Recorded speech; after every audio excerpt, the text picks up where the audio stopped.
continuing from yesterday, right? Continuing on our Headhunter journey from yesterday. As you can see, I'm not in ZBrush right now. In fact, we are in 3D Max, trying to kind of figure out some other elements for the artwork. What I've gone and done is I put some assets, or imported some assets rather, that I might need to figure this out from my library. And again, these are models that I purchased or I downloaded from different websites in the past, and you know, statues and stuff. This is obviously our divine orb because I do need it to figure out, you know, the layout. So the idea is, as we've established yesterday, is to have that sort of, where is it?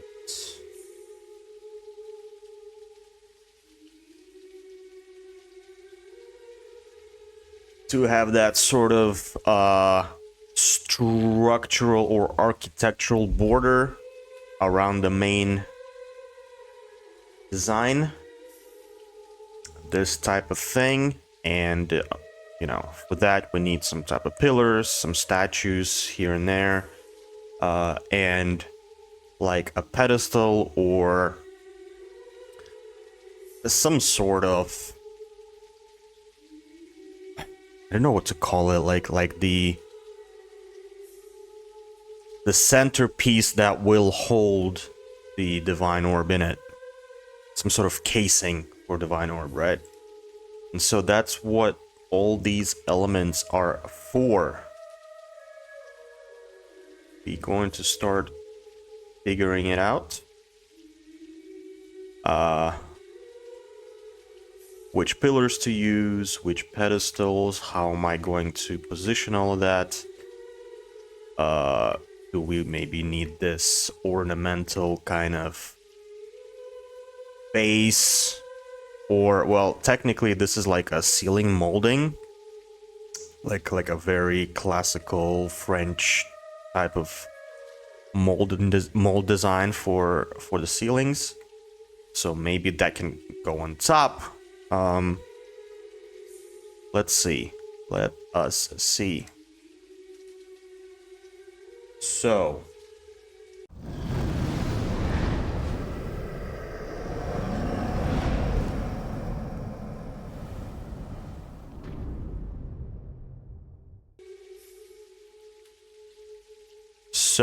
all right, let's see what pillars.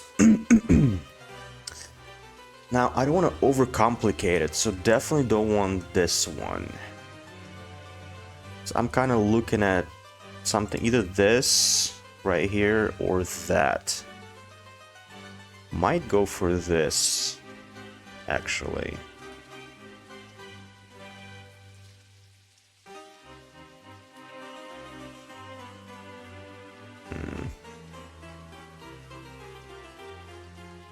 All right.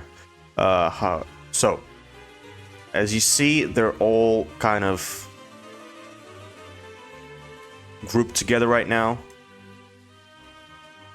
and they're not technically a group, they're part of the same mesh at the moment. It's because I guess that's the way they've been saved out from the source, but it's very easy to fix. So here in the selection, if you don't know 3ds Max, obviously this is for the newbies. In the selection, you just go to the element selection or press 5 on your keyboard. All of these are just numbered key shortcuts. So 1, 2, 3, 4, and 5. All of them select different things. 1 selects the vertices, 1 by 1. 2 selects the edges. 3 selects faces, if you have faces on the model, 4 selects quads, polygons.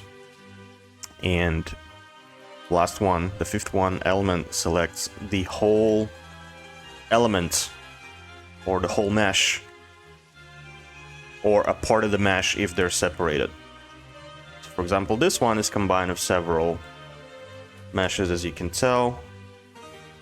And all we need to do is we'll just select just that pillar, and then we go and click detach.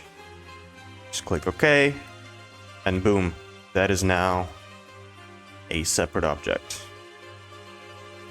To move the gizmo into the center of the object, because right now, as you can tell, it's still, you know, the gizmo is still reads as the same gizmo that this entire object had. So when you separate objects from the main object, the gizmo remains with the original placement.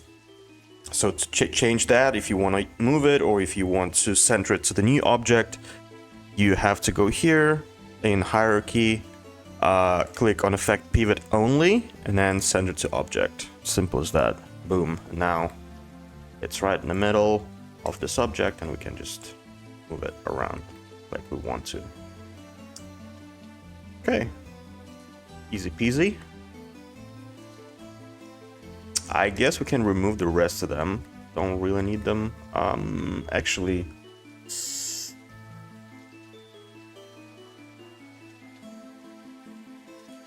I'm thinking, right? I'm thinking because it needs to have a second part on top. So maybe something simple like one of these as well at the back would work. Let's do that. So doing the same thing. Just select what we need. Right. Attach. Boom. So now let's delete the ones we don't want.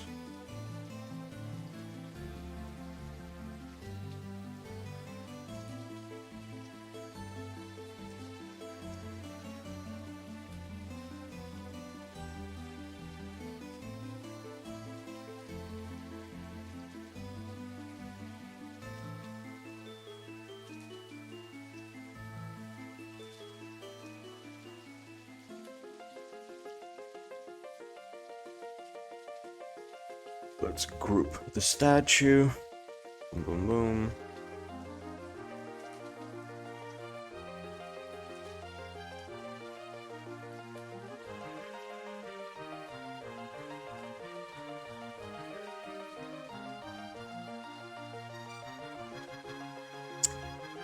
So I basically here, this is not ideal, I know.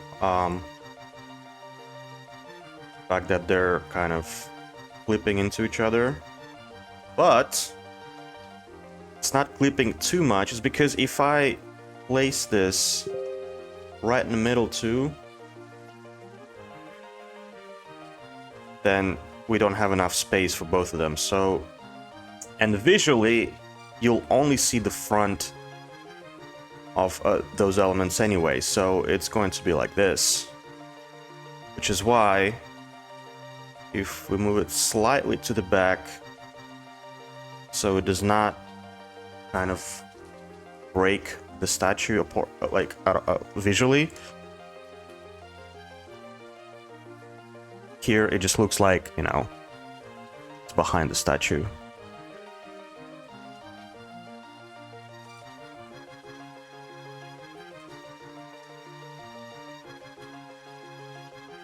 We could even make this smaller.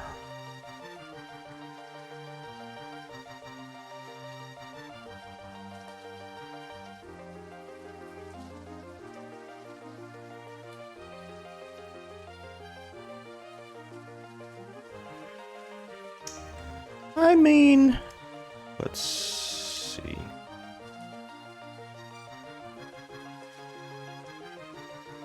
One thing we could do, actually, to make this make sense,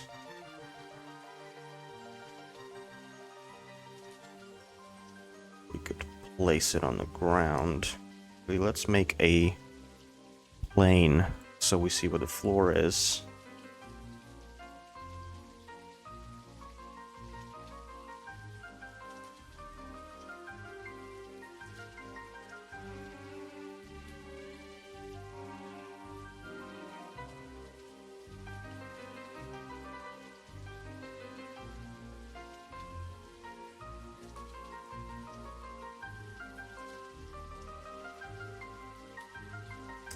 The reason why I'm doing this in 3ds Max is because it's a little... I might need to create some more simple forms or geometrical forms here too. So I kind of... and it's sort of faster and easier to do here than in ZBrush, for me personally anyway. You could do that in ZBrush if you have... obviously strong enough, not strong enough grasp of ZBrush, but if you're like used to ZBrush more in terms of making those simpler geometric shapes and objects, you can do everything in ZBrush. Basically, ZBrush can be your one-stop shop for any type of modeling. But I'm old as balls, and I've started with 3ds Max. Before I even did ZBrush, I studied 3ds Max in school.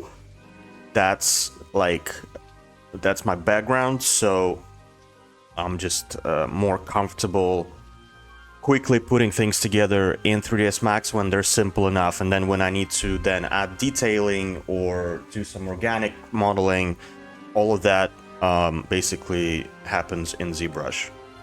And don't worry, this is very, you know, they're both really friendly in terms of interchangeable or synergy of use, right? Like, whatever you do here in ZBrush, in 3ds Max, you just then export and import back into ZBrush and vice versa. Like, there's no issues there at all. So here, what we're gonna do is we're gonna place this pillar right behind the front pillar, and then we're just gonna make it taller.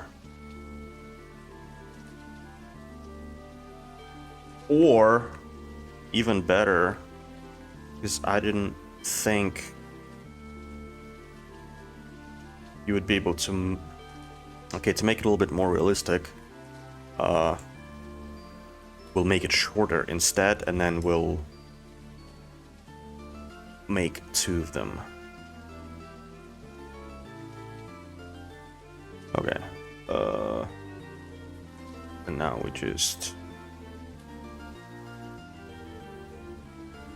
grab these points and bring them down.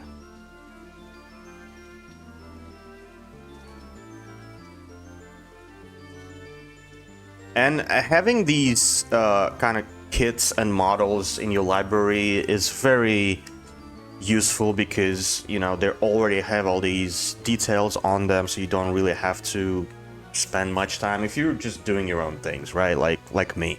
I'm not kind of like trying to be super precise or come up with specific like artistic designs for everything, or design language for every single detail. Like, I just need to use whatever makes sense for this particular artwork. And Path of Exile, they have a lot of these Roman and Greek architectural influences, which is why this is the perfect type of style, right, for the artwork. And I don't really need to, because I have this in my library, I don't really have to spend time on developing this and detailing these little pillars and everything else. I can just grab things from different places, put them together, basically like kit bashing, and make it work for myself.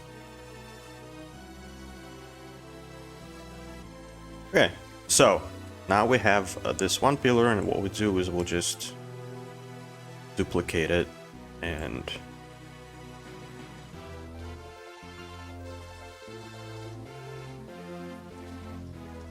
in fact, I kind of want to mirror it. Yeah. Yeah.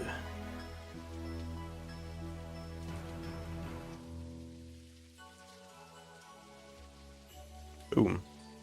But now it makes sense. It actually makes sense in terms of just architecture because these were made from either marble or stone back in the day, right? So you would not be able to have, like, let's imagine this one pillar is whatever 4 or 5 meters tall from floor to ceiling, and so the full height would be like incredibly like 8 to 10 meters. You would not be able to produce a pillar that this thin and this tall because one, well, maybe you technically you wouldn't have that big of a marble piece, I don't think, like a single marble piece that's that big. So and it's not thick enough to have any kind of structural integrity at that height. So what they would do commonly is, if it would require to kind of have a pillar that is that tall, they would kind of put them on top of each other, because this way they're a little bit more a little sturdier. Because I mean, not sturdier, that would have to be some other kind of still, I don't think they would be this thin at this height. I don't think so. They would be more like this, I think. But we're not trying to create something that needs to work structurally, right? This is all fantasy. We're creating fantasy. So, but the point is, when they could not produce big enough column for whatever purpose they needed it for, they would stack them on top of each other. Or they would just, you know, not make anything that tall anyway. Again, I am not an architect. I might be wrong about this, but as far as I know, I've never seen anything that was this tall that was like a single pillar. Even in Parthenon, like there's single pillars, but they're like huge, thick pillars, and I think they were made from like several pieces of marble in a single pillar as well. Like they weren't just a single pillar. Wasn't like a single cut of marble. Like there were still several pieces of marble on top of each other. Let me see if I can find a image.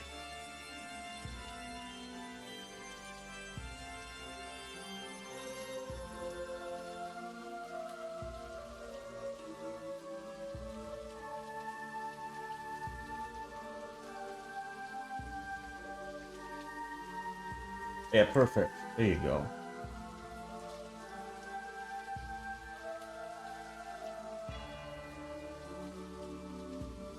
Come on, give me a good quality picture. God damn.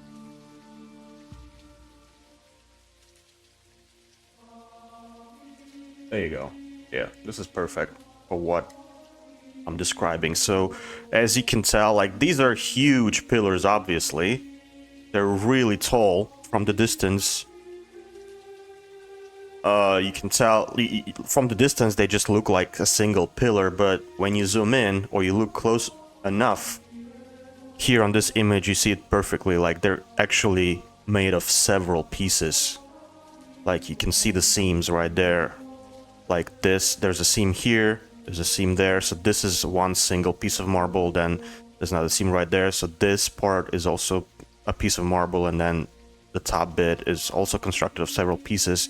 So they would never have a single pillar that is just one piece of stone or marble, because you just physically cannot produce a piece of marble that's that big, right?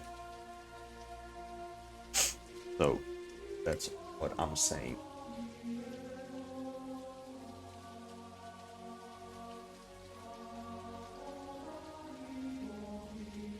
Right. So this works artistically for us. I do like it, but we can make it a little bit taller. This tall. And again, we can always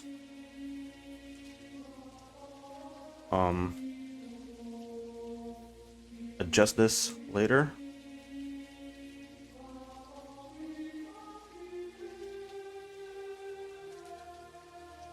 But this looks good enough, I guess.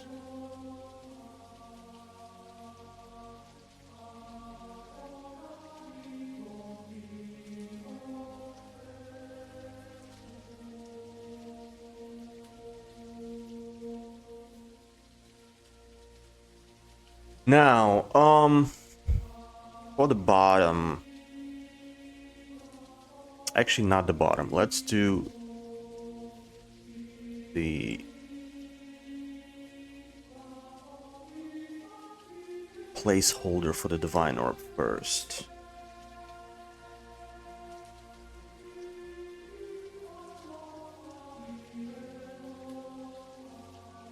See how they can work.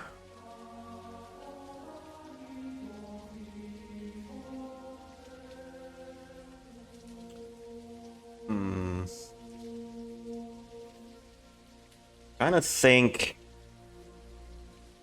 which way would, like, I have a shape in mind, but I'm just trying to think where can I make it so that it's a little bit simpler.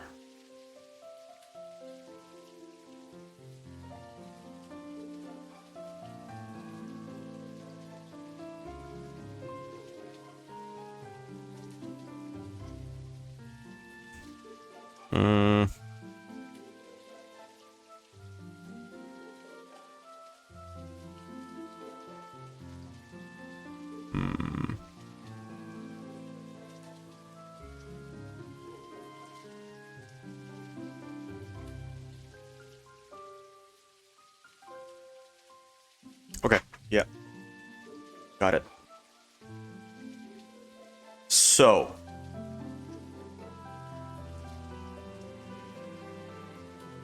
let's create a cylinder.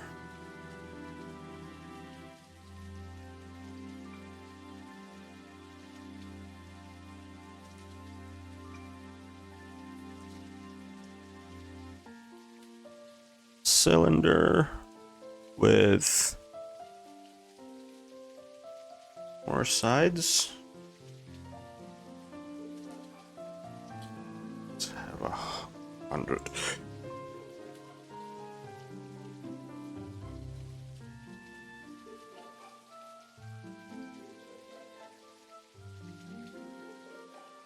Okay. And now what we're gonna do is we're gonna make another one. Make that thicker.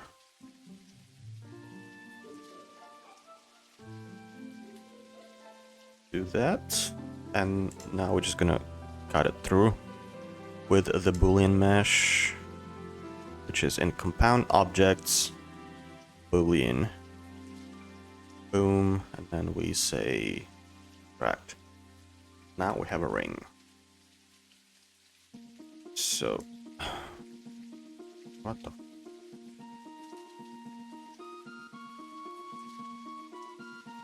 Okay. Now, at the moment, this is a Boolean mesh. It has a Boolean modifier, so it's not basically in the back end. This mesh still has the other cylinder, which is in the middle. And so if you were to, let's say, export this particular ring out at the moment as it is, it will export with the hidden object, which is the another cylinder in the middle, and it will not be hollow like this. So what you need to do to convert it into an actual object is you just right click and then you select it first, right click on it, and then go to convert and convert to poly, and now it's just an object on its own the way it is, and you can do whatever to it. Right, so this is kind of like our base for it, I guess.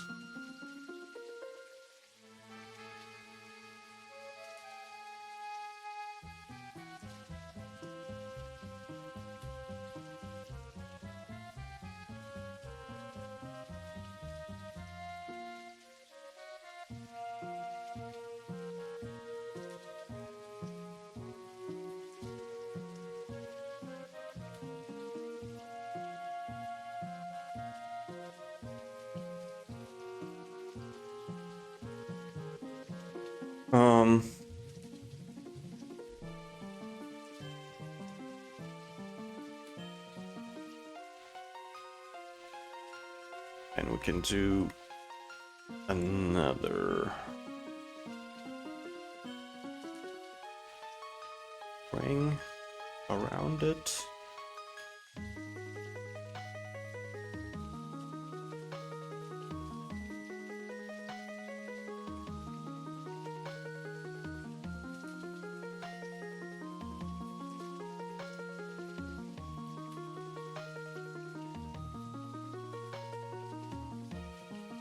And I want kind of 2 more slots on each side for the ball orbs, right? So, and we're just gonna continue the same design language here, but a lot smaller. We're just gonna make this ring smaller and place them on each side.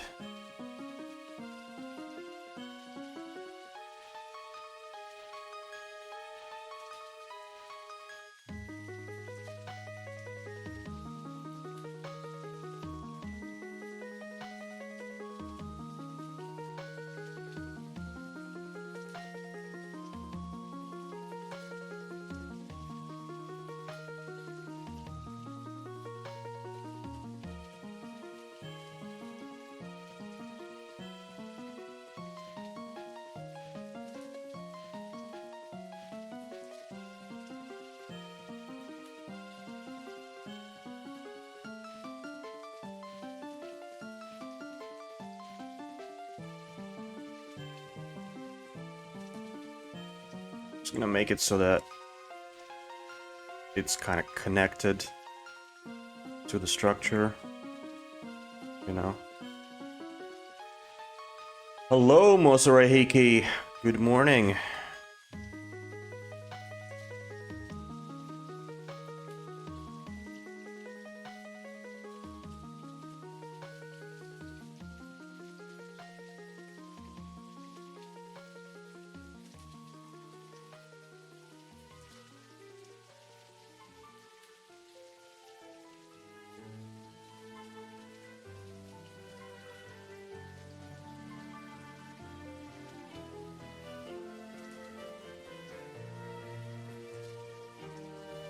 Okay, and now we just need something for the background, like an actual base that will hold all these pieces together. And that can be just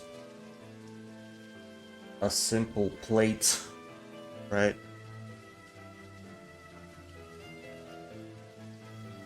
That kind of...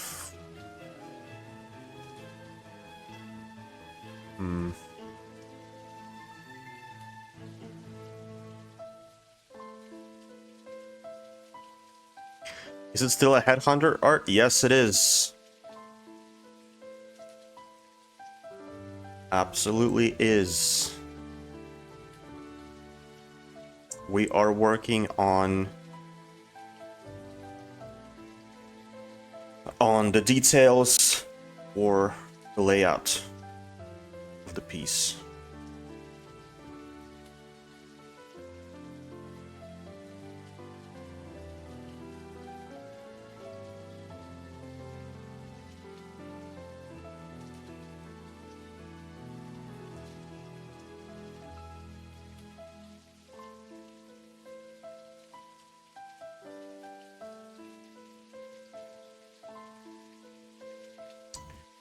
So here, we now go to modifiers. We're gonna put edit poly on top as a modifier, and it gives us.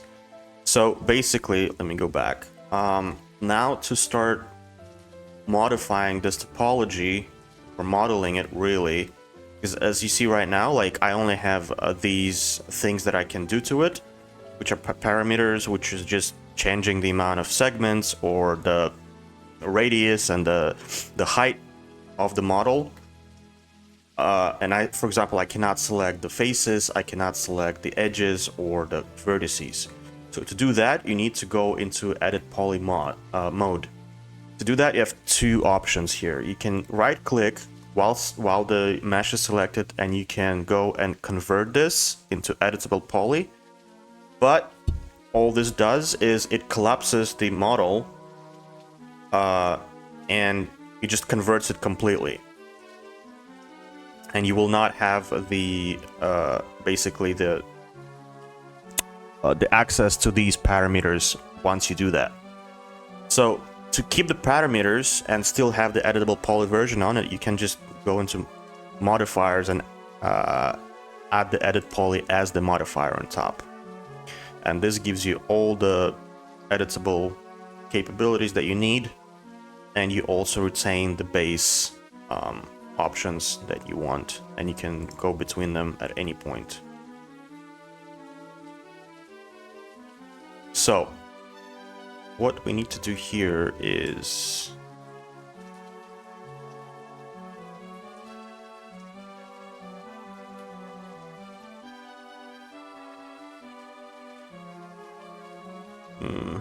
okay, before we do that, so that it doesn't break like that, we're going to create. So basically why it does that is because the front faces and the back face, the front face and the back face are just a single polygon basically, and it just doesn't have enough information to stretch like that, so to deform like that, so it stretches it, right? And to avoid that, we just need to go in here, select them, and then say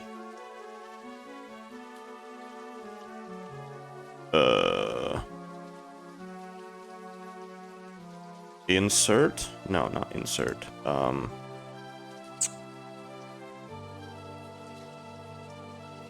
Oh my god, I'm so stupid. Is it insert? Oh, it is insert. Okay.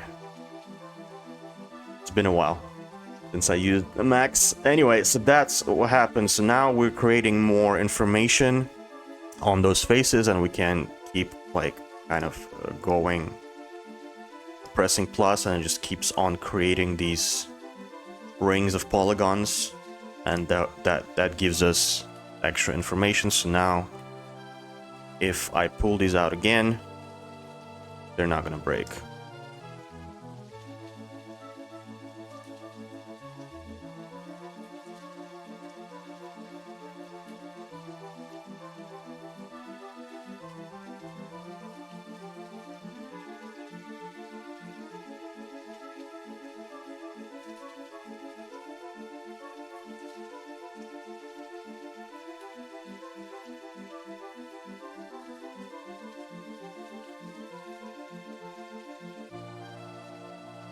Man, I'm tweaking out bad with this coffee. Holy.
So, to smooth it out,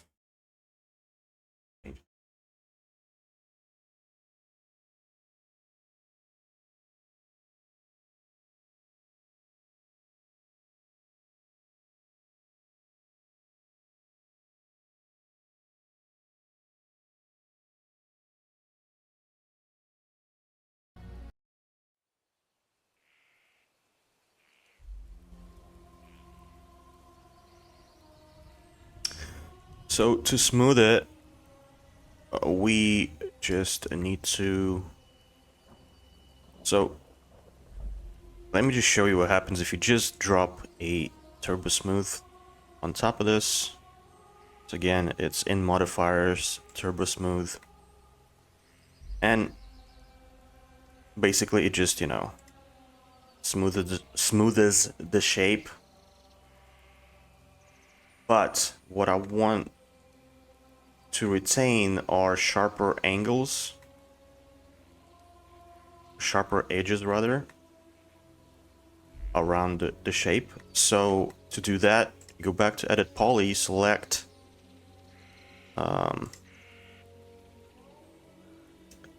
you select one of these edges that go along this kind of surface, and then you click Ring, and it will select all the edges around that surface. And now go Connect, and that adds a single edge that's, you know, breaking all of those, like a perpendicular edge that breaks all those, connects all those other edges together. And you can add as many as you want. We need 2, and then we're going to spread them out and put them as close as possible to the edge on each side. And basically what it does is when you smooth it, it sharpens that edge for you, basically telling the software that there's more information on around these edges than in the middle of that surface. As you can tell, like they're pretty wide. The polygons are pretty wide here on the around this area, and then as they go closer to the edge, they become more narrow and more narrow, and then really skinny around this area.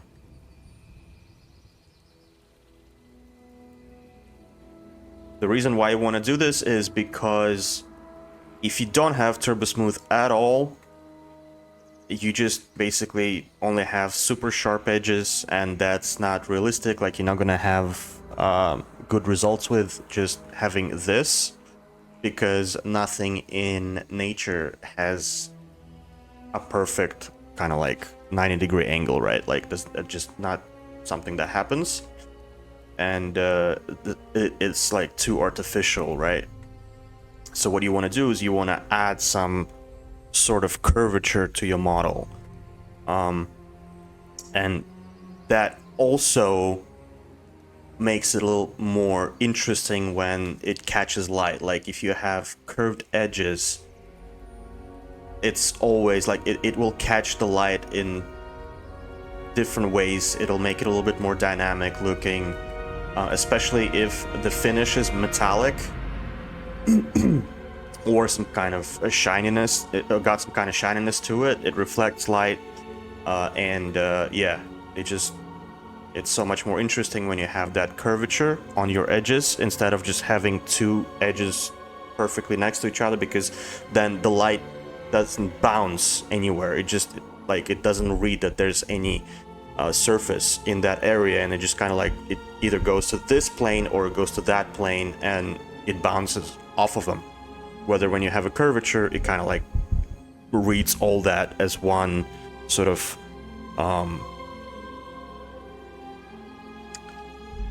shape and surface. So now I think let's move this forward, and let's move all of that back. so that it's connected. There we go. Wait, what? Eh?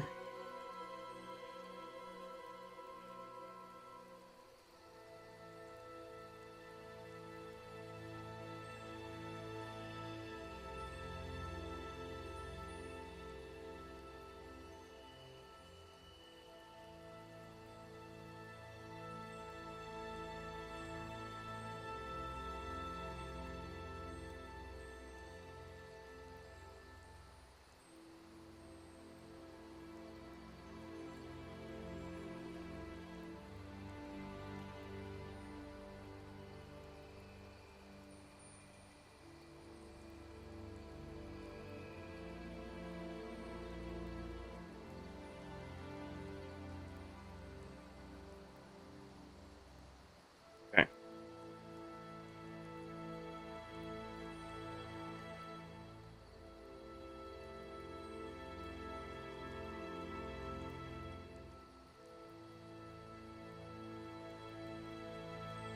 So here we can,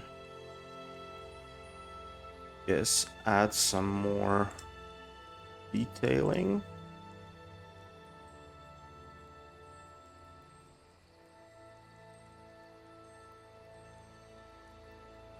Oh my god. Stop moving. So we're gonna go insert one more time.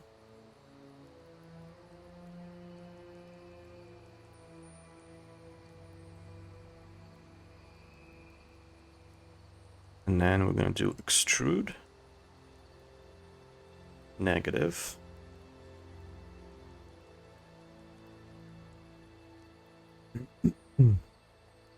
And then let's see what happens.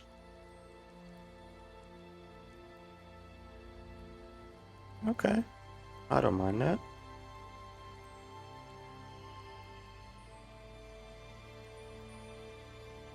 Same thing. Excuse me. Damn.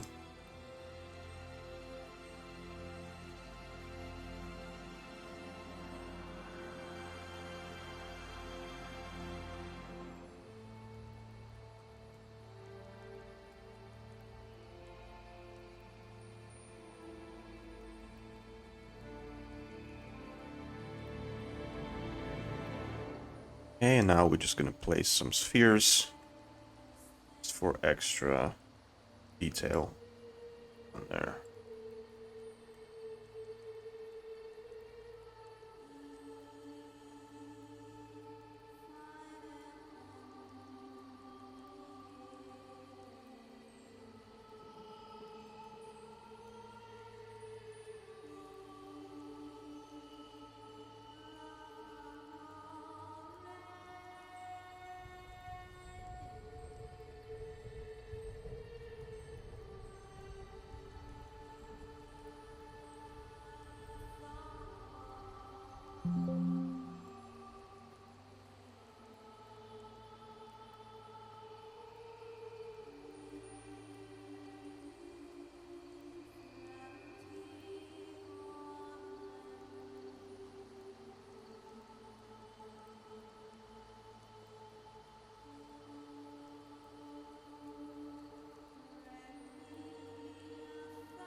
Okay.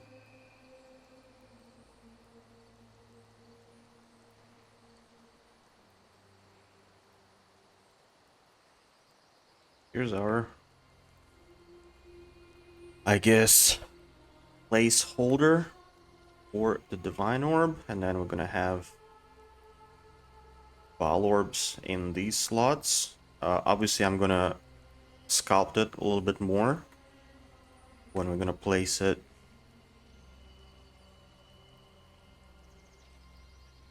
into ZBrush, but to maybe integrate a little bit more, make it look a little more worn and stuff. So that comes later, but this is it.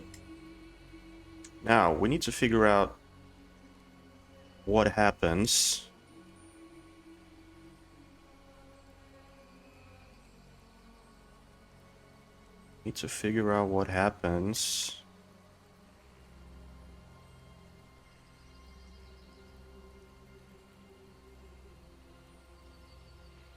like here on the floor.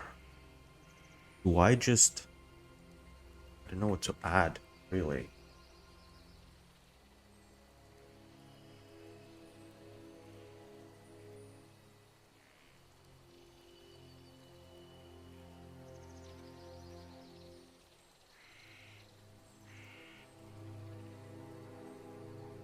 I mean, could just be,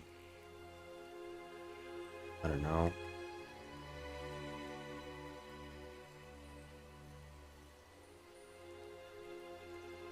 I don't know.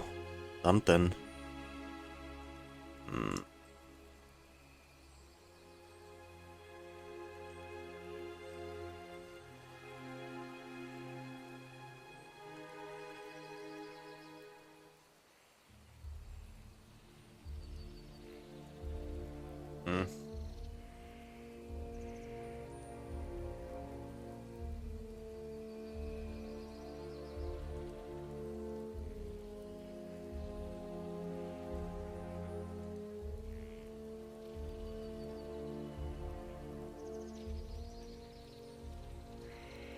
Actually, I have an idea.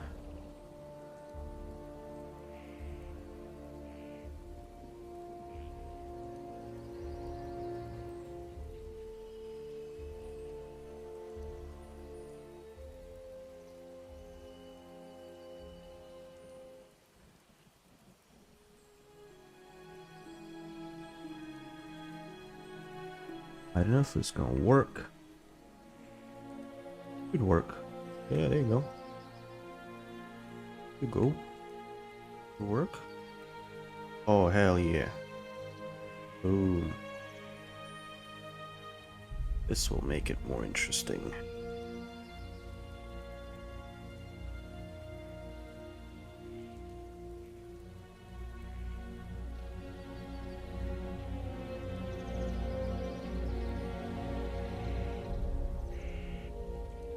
Um,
very good.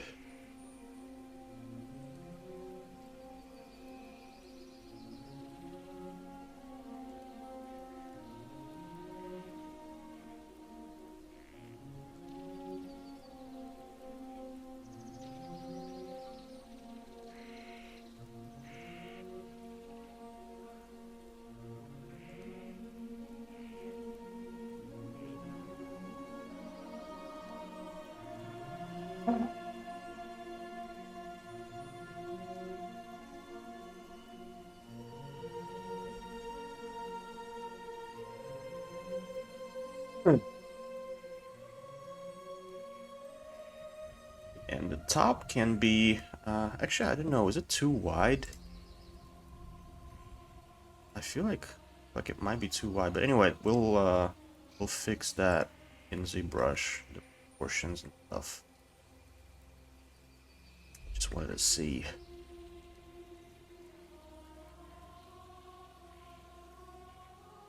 Something like this.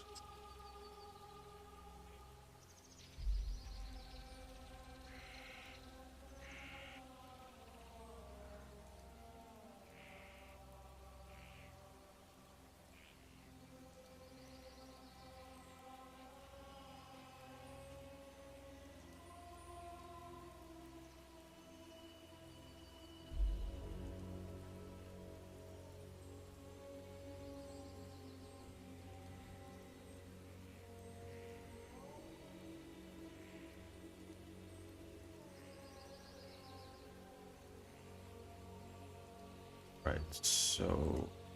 Okay.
What is this?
can this in ZBrush, I suppose.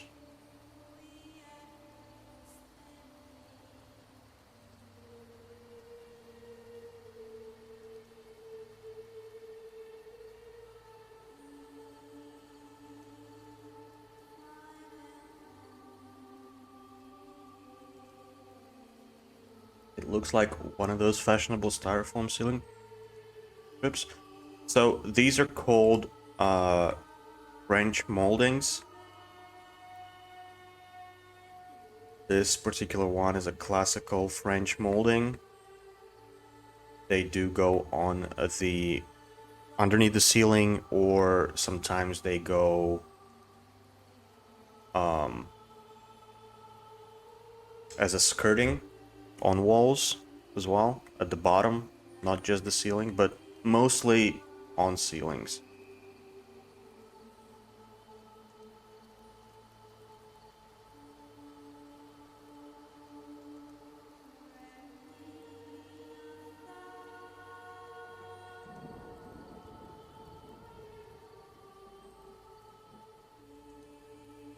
Okay, so I think the rest of the elements will come in ZBrush. We do need to model Val orbs, but I'll do that later. I want to finish the frame today.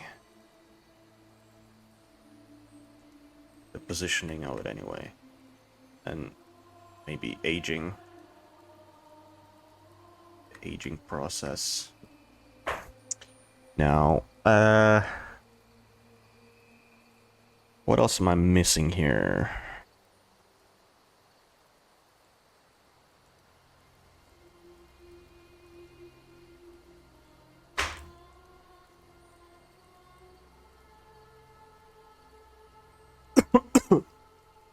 So the hands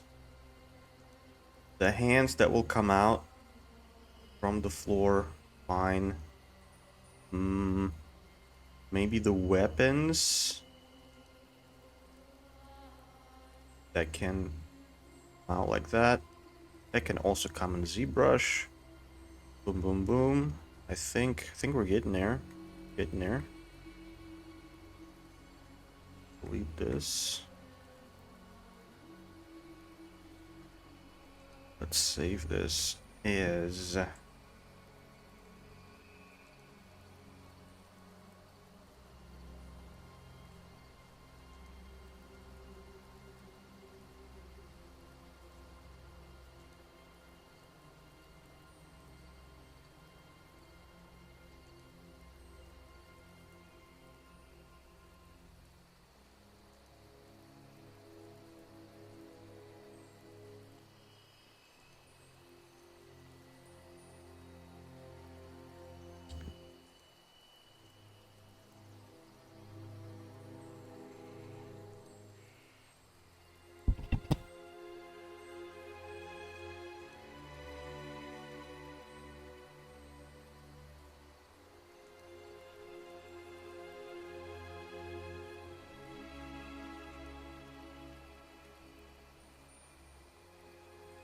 how you doing, Mozarahi? Fuck, I'm so sorry, Mozarahiki. What a brain fart. How you doing? How's your Sunday going on? I can tell you a funny story about how my Sunday fucking started. I full on woke up at 7 in the morning today, fully dressed up, and almost left my house and almost went to work because I thought today was Monday. Like, no joke, full on dressed, and I almost opened my door, and then I looked at my phone as I was kind of grasping for my keys. Looked at the phone, and I looked at the calendar and the date, and I was like, what the fuck? It was, yeah,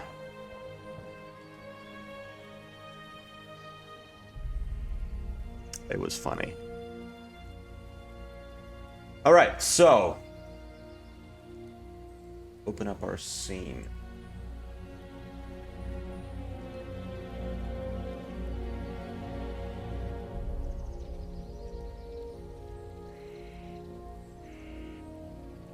Oh, don't get me wrong. The feeling of happiness I then received, I basically like gave myself some dopamine hit just by my brain being dumb as shit. Because when I realized, oh, I don't have to go to work, and today's Sunday, I can just chill still, and I can stream. Oh, the best feeling.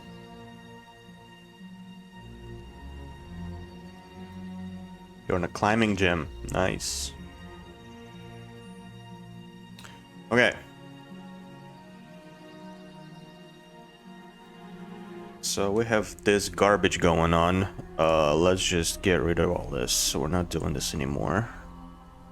So we're not doing that either.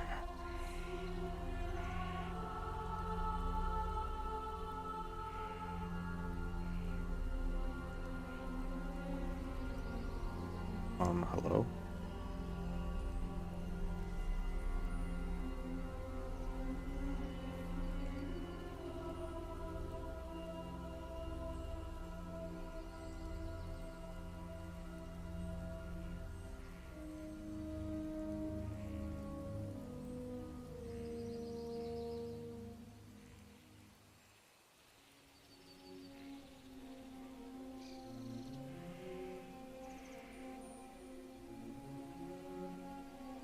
Yesterday, your friends and you organized a charity pro wrestling show. Wow. That sounds awesome. The fuck?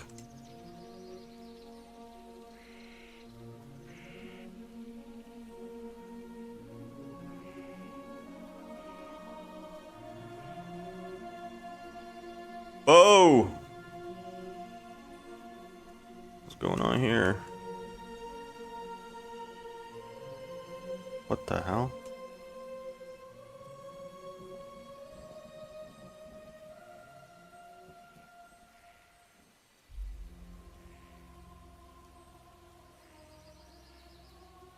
Okay, so when this happens, and this happens sometimes, don't get upset, just delete it. And re-export.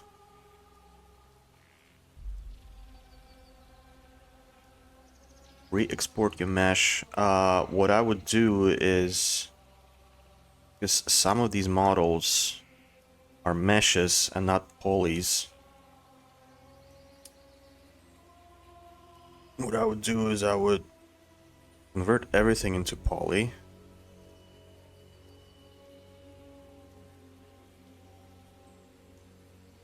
And make sure that I'm grouped.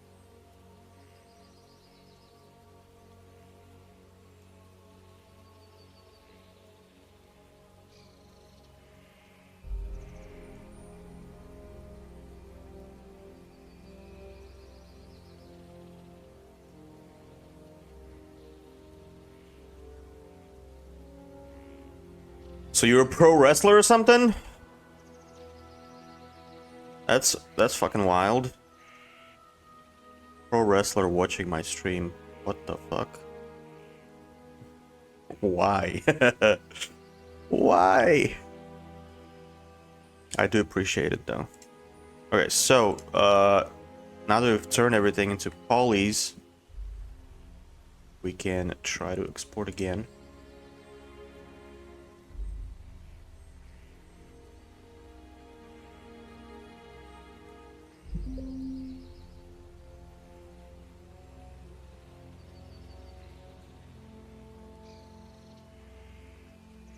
You were the first wrestling organization in your region. People who later achieved more European fame started here. Wow. Dang. That is awesome.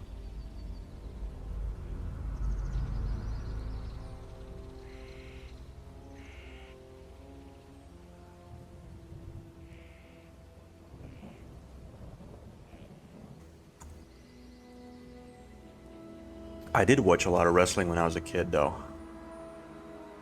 For sure.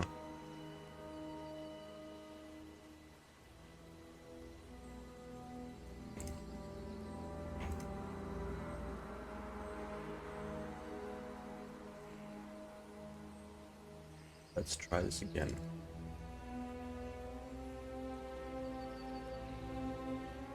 And it just crashed me. Fantastic. Okay. What the hell?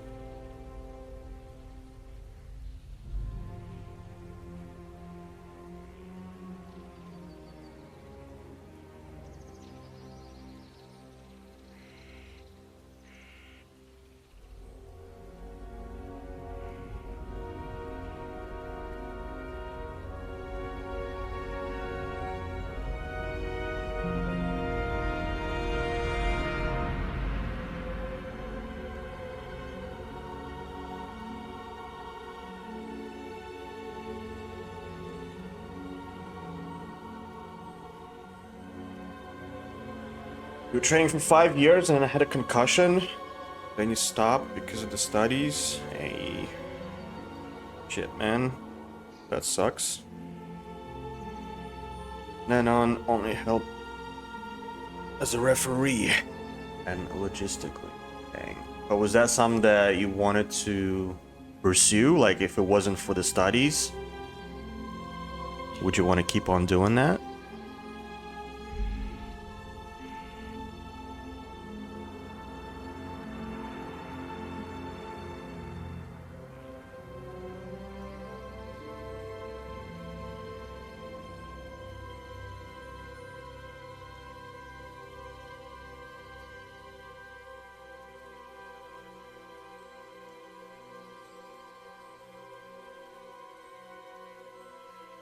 Here we go.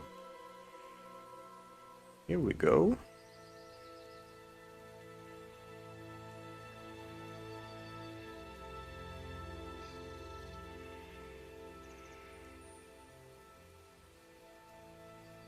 Here we go.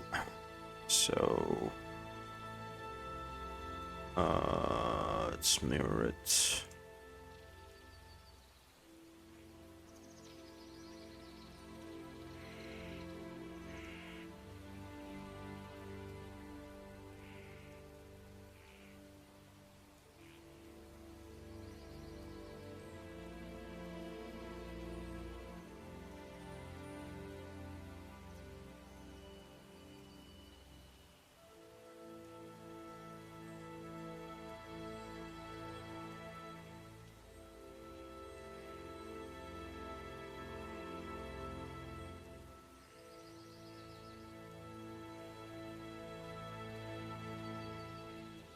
Okay, so everything, all the detail is here.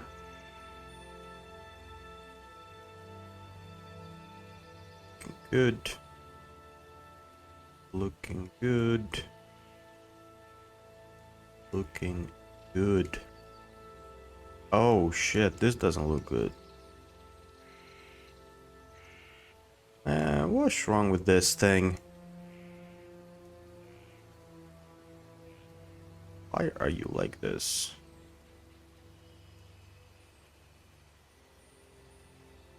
Why? I mean, honestly, it's really easy to do in ZBrush as well, so all good.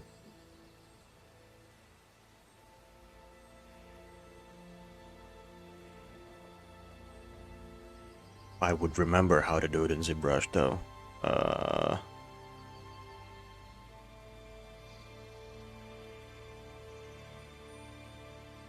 Geometry.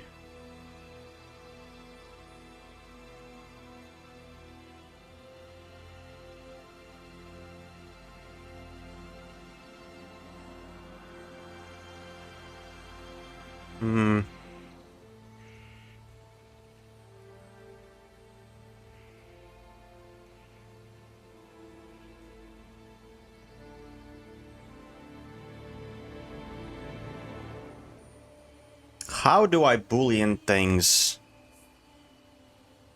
Modify topology.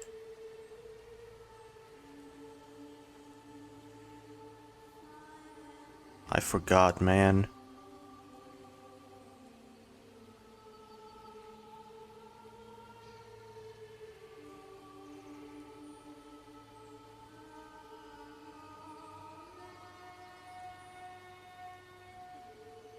New Boolean? Where? Oh, there it is. Boolean right there. I just forgot where it was.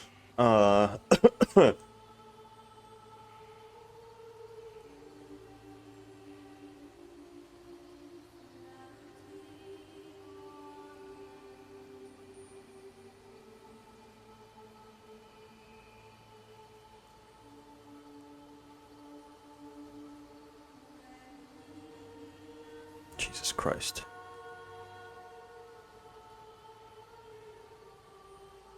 Okay, so we need to split it anyway. Split, group split, some parts. I do group split, maybe?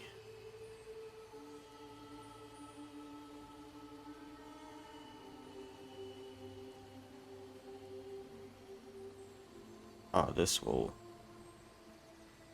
be fucking horrible.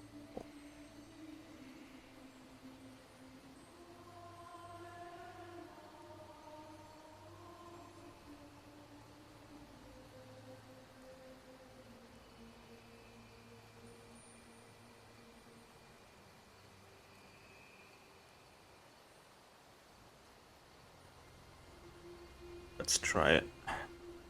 Will we do that?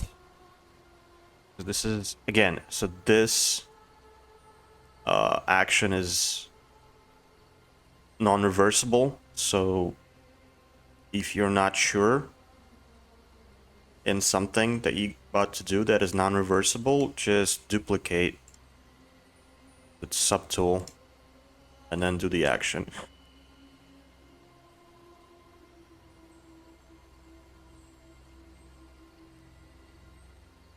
$70 subtools? Are you kidding me? Oh, Jesus Christ.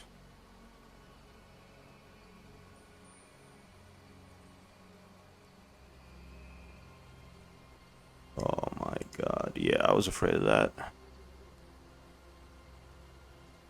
Ay, ay, ay. Uh.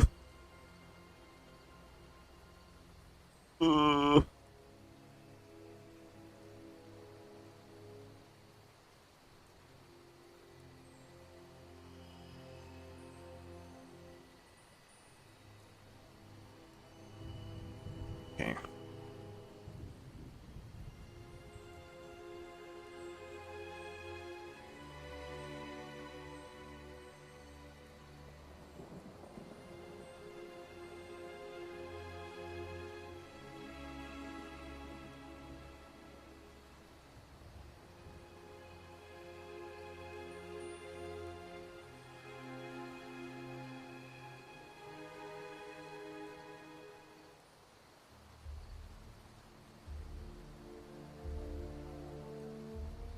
70 subtools is fucking wild.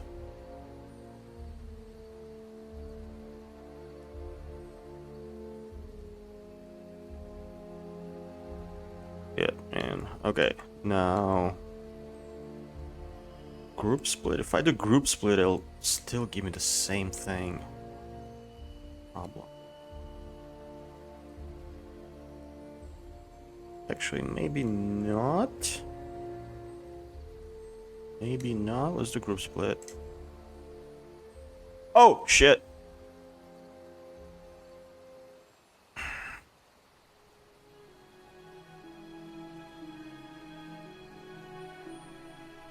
Forgot to save.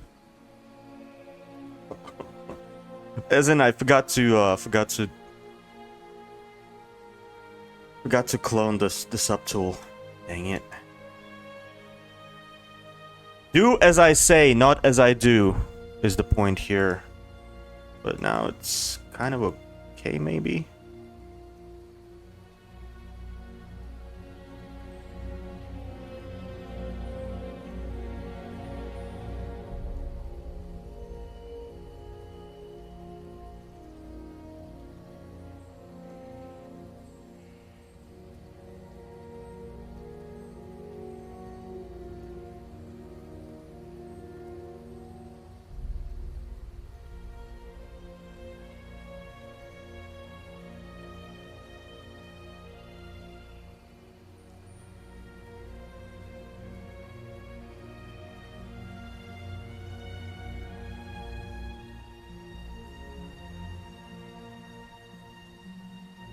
Wait, here we go. What do we have here?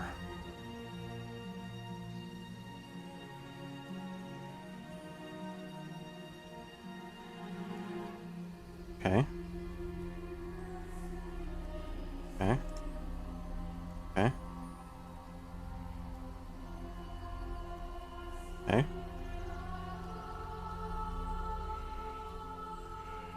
Okay, I like it, I like it.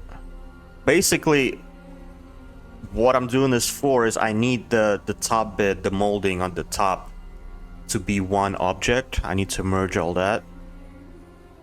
And because it's constructed of so many different pieces, I needed to find like an optimized way of splitting the model so it doesn't split like it did the first time around in all the different pieces, because otherwise I would be here all day trying to do that. So now that it's okay, now we can just merge down.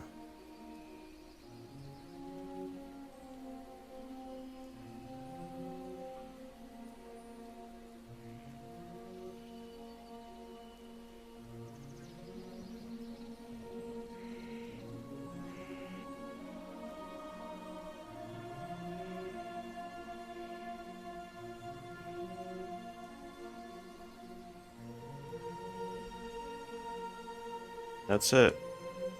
Exactly what I needed to do.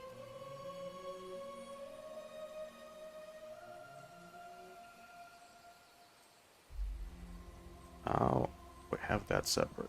Perfect. Perfect.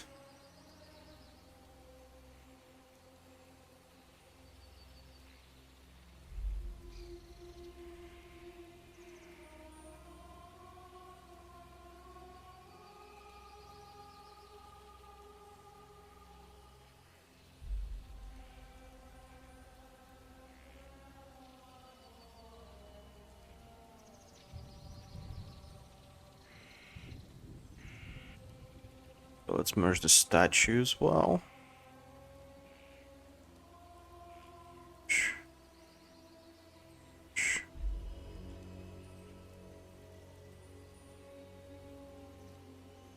Merge. Merge. Boom. Done. I kind of don't need it to be separate. And let's do that. Boom. Perfect. Now this is separate, this is separate. All the balls are separate. And most importantly, this bullshit's separate too, which I can now delete.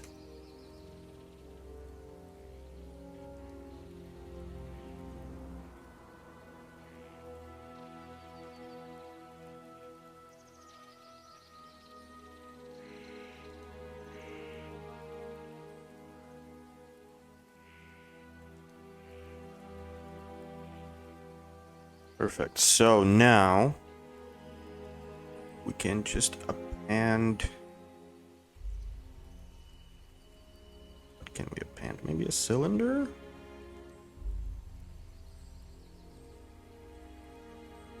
Actually, not even. We could just maybe do this.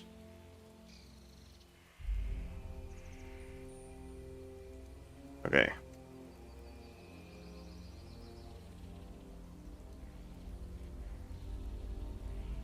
Uh-oh.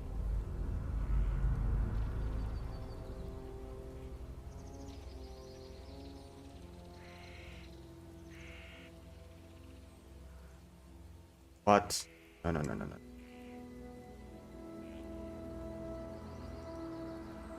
Okay, that doesn't work. I just thought I could mask this out, but because this is low poly right now, doesn't really work. So then, let's do the booleaning.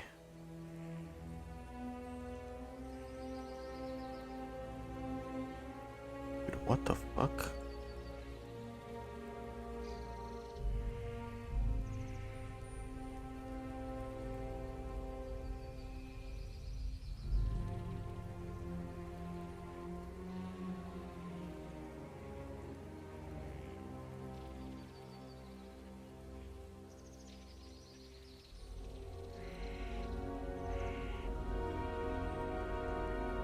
Sour piss. What's a sour piss? I mean, that's crazy. That's a wild thing to say. Wild piss. I mean, sour piss. As opposed to bitter piss.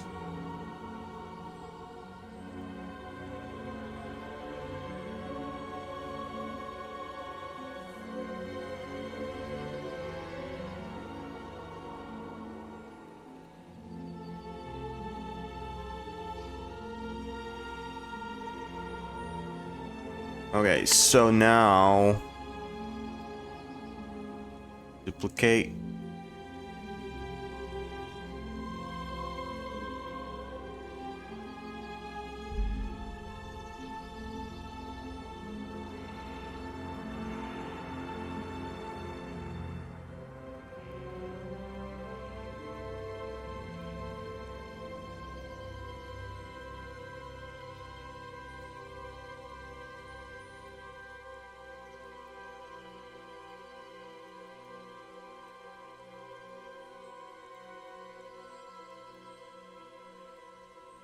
So how do we boolean this thing?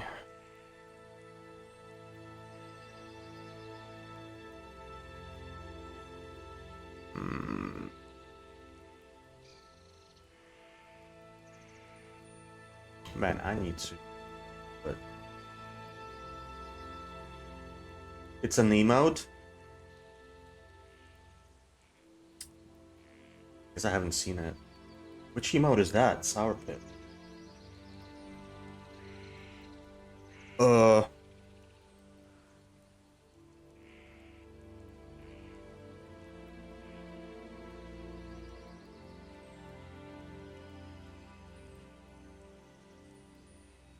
Live boolean.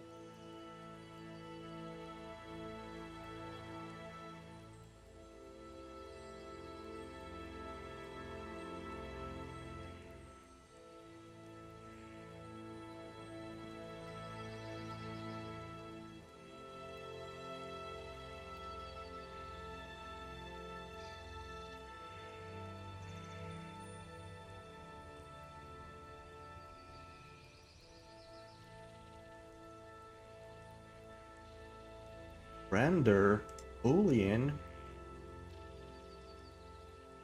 for booleans. Live boolean. Okay. Make boolean mesh.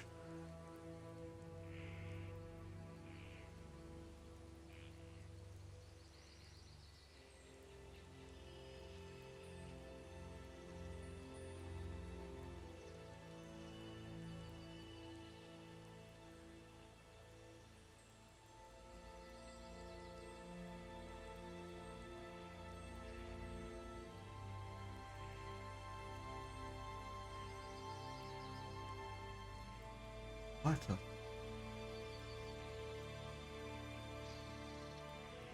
Okay.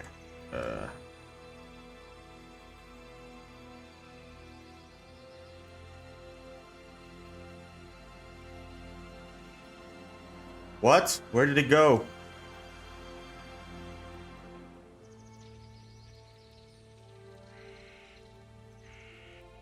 Bruh.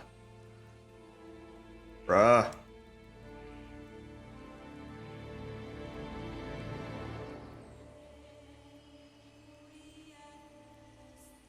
What is happening? Oh. Oh my god, I'm losing my mind. Why is it so difficult to boolean in ZBrush? Holy shit. Holy shit.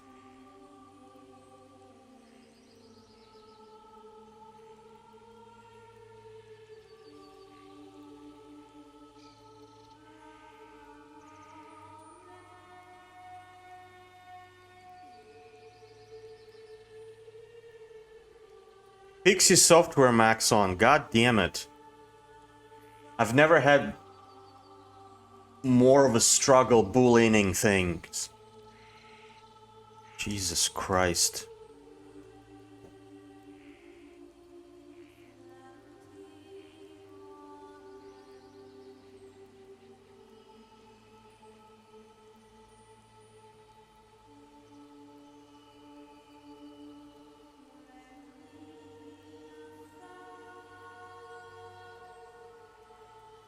What's wrong with this piece of shit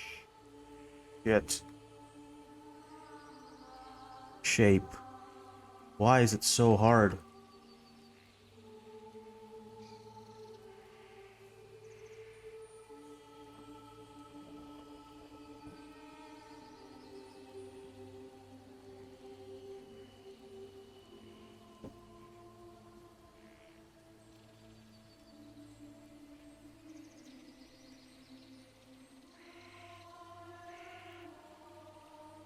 Come on. Really?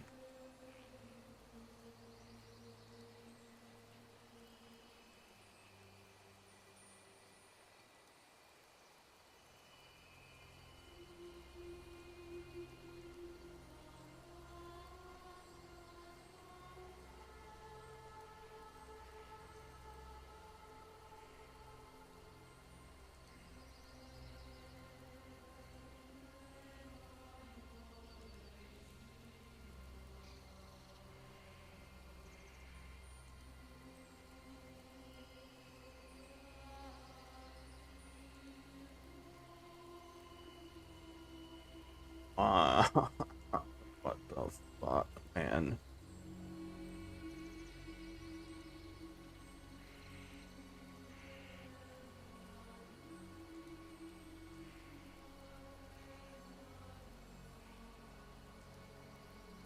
Ugh.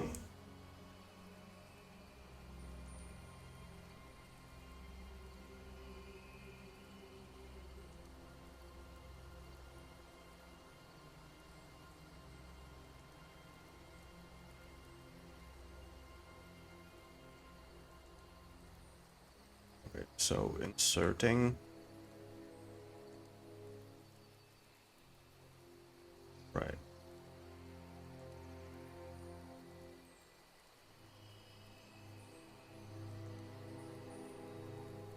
This level it works. Let's okay.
Ugh. This. I don't understand why it's fucking not why it's not working. I don't understand. I don't understand this.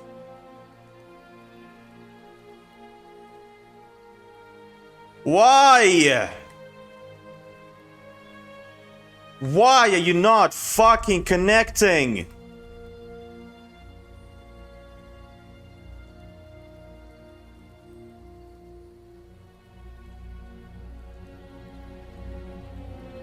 Shit.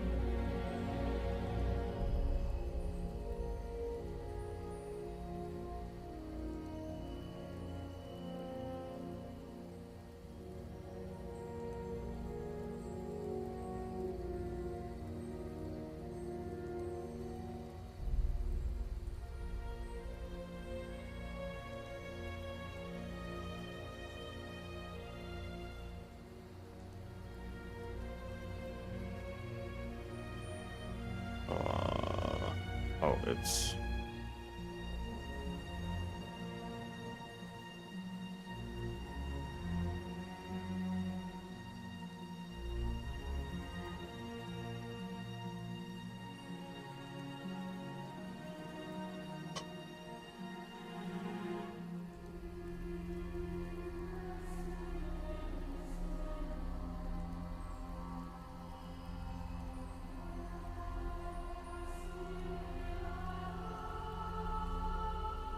Why is there a second for... Well, no shit. God damn. Why was that vertice there? What is wrong with this fucking model?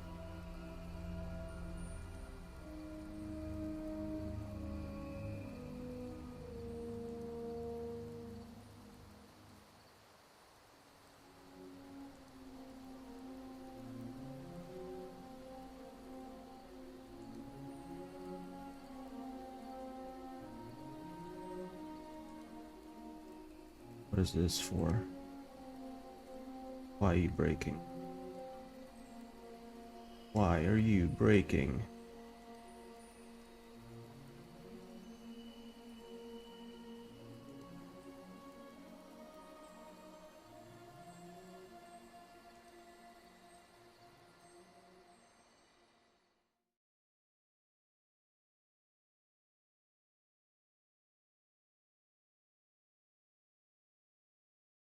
Get it. Get me. You.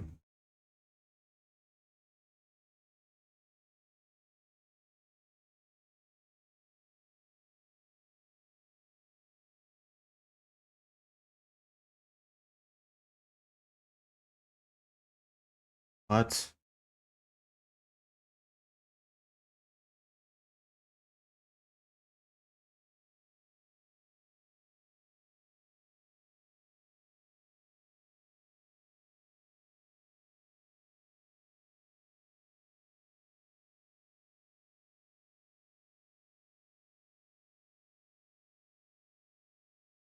And I've never seen this before. In 12 years. I've never seen this before.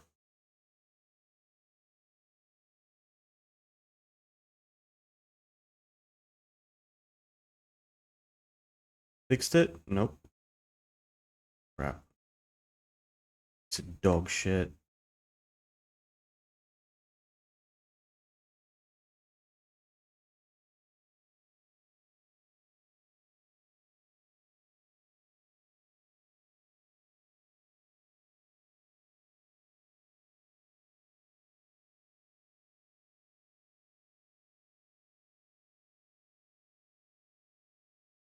Okay.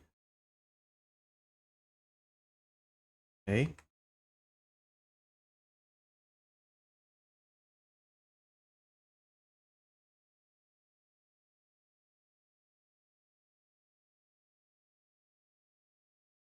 So if I take this,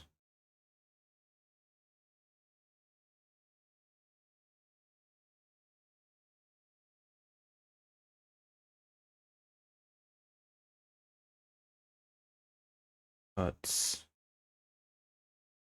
will it work now?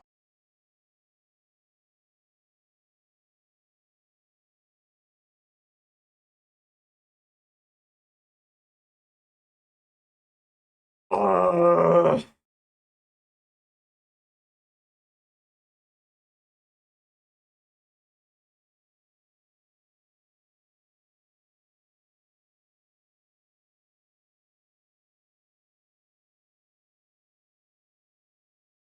Like, what even is this? What am I looking at, man? What am I looking at here? What is this?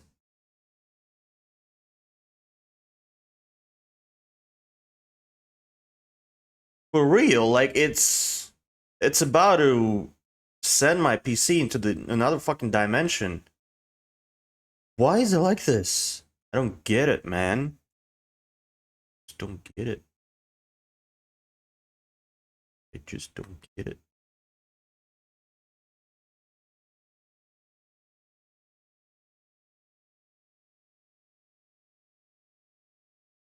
So if I insert... No, no, no, no.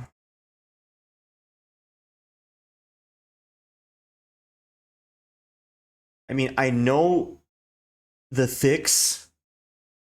And the fix is I would have to connect every single division there with each other. And I ain't doing that. You know what I mean? I ain't about to sit here for 8 hours and connect every single one of them.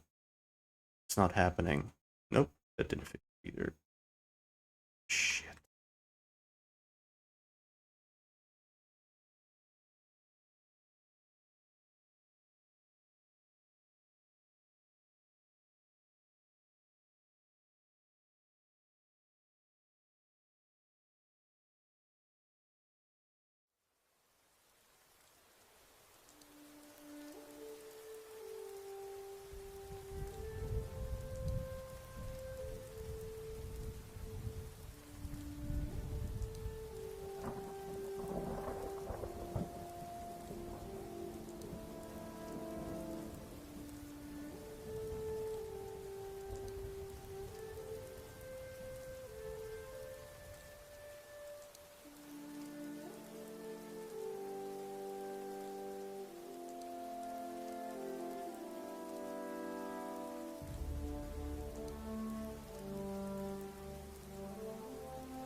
Okay, deformation. 8.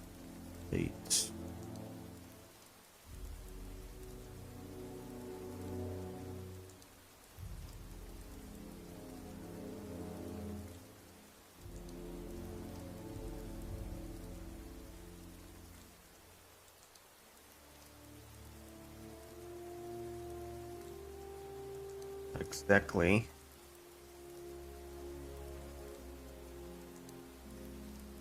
What I want. Ugh. Hold on. Flatten. That might work.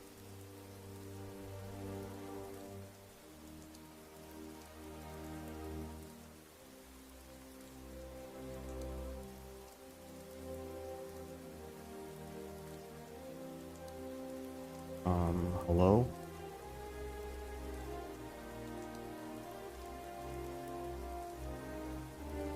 The fuck?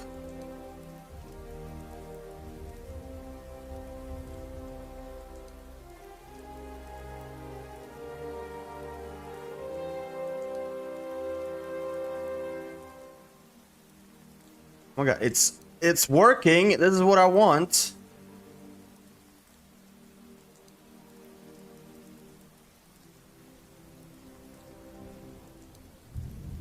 But why is it not reading the... Oh. Wait.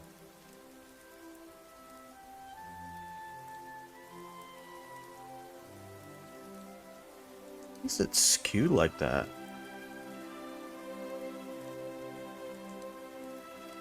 Now you want to watch Lord of the Rings? Oh man, do it.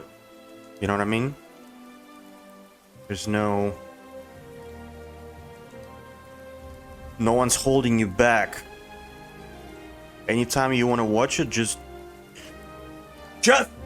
do it.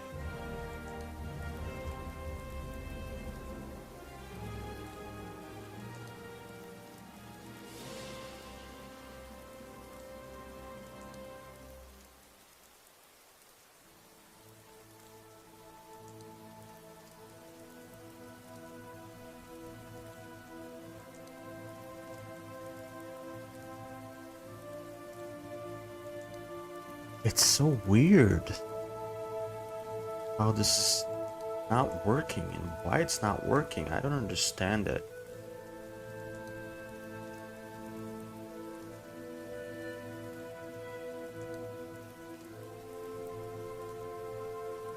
A girlfriend who never watched it?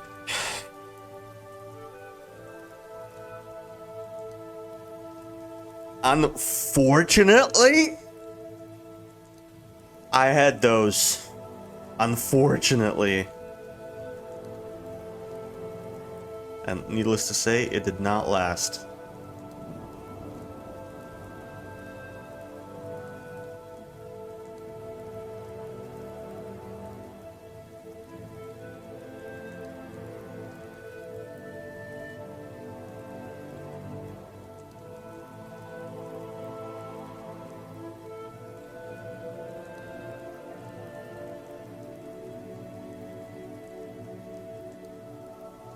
Oh no shit, so this is why it's not working properly, because it's freaking turned. Oh my god. No shit.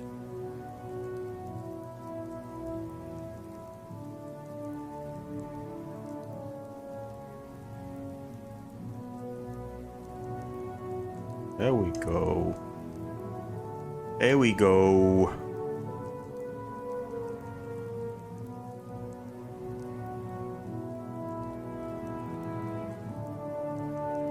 Hello?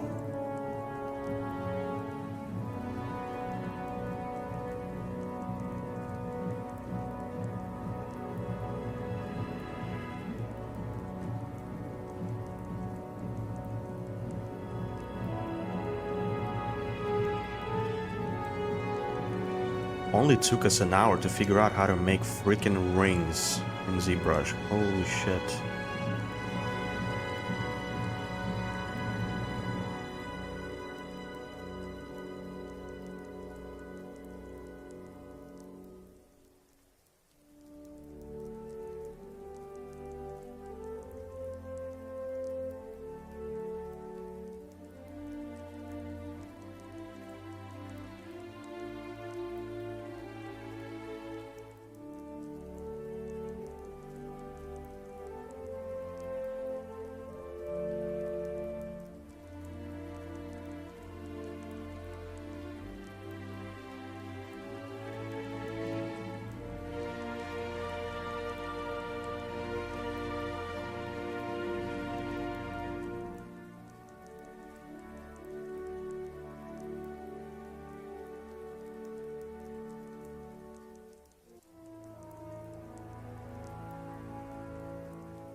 Oh, I think this whole model is skewed, that's why. Is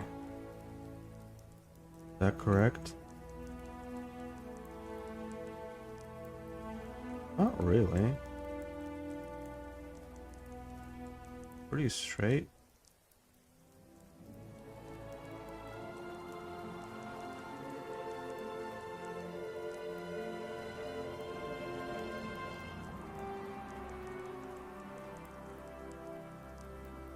I think it's the board.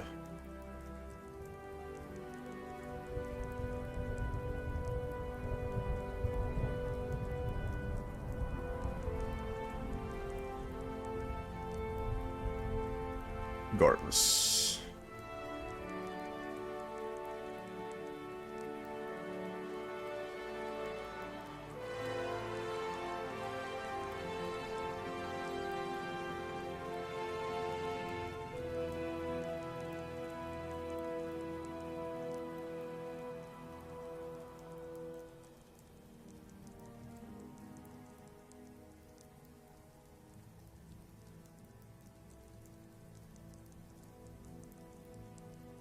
All right.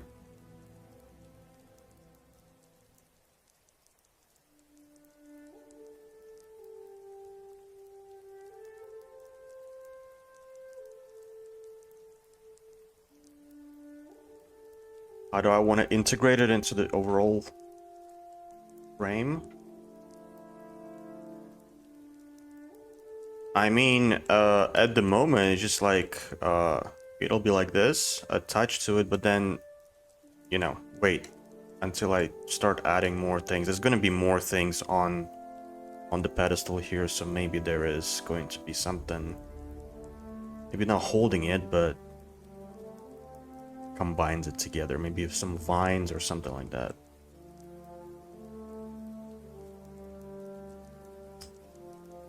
Alright, so now let me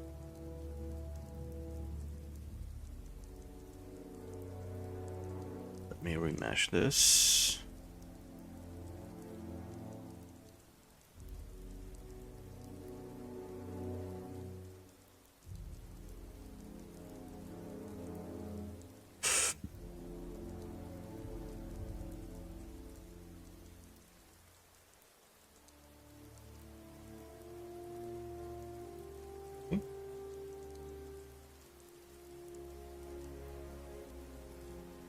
Alright, cool.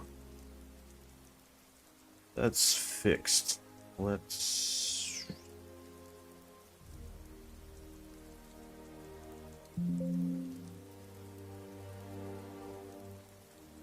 believe in the process. Exactly. Exactly. Right now I'm not, like, doing anything. I'm just fixing the models.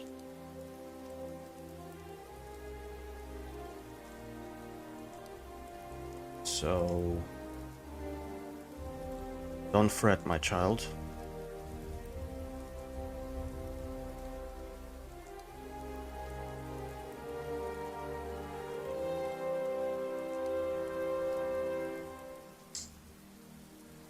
Yeah, this is what I was fucking afraid of as well.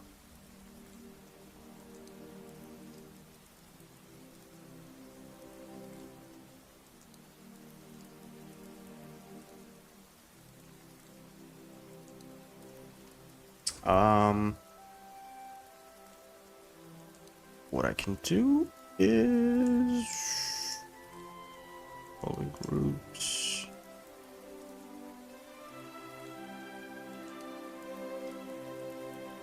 Group visible.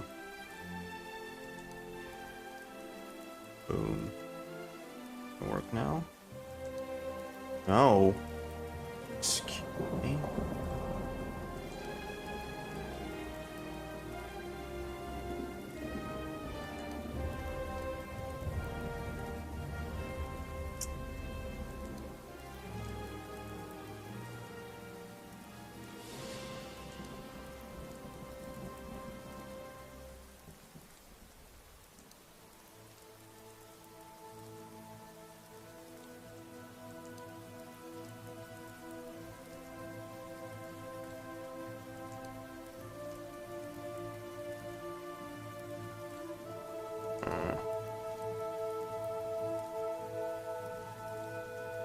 I just want to delete that.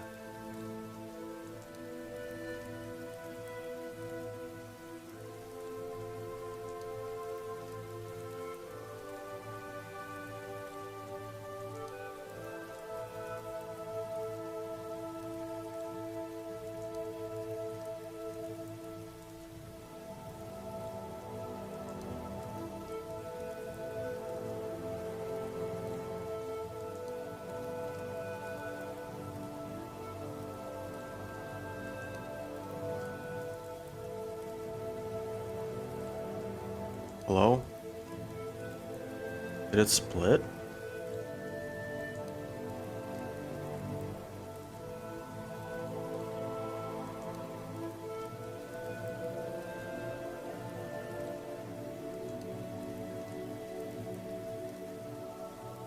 Smash is partially hidden. Oh.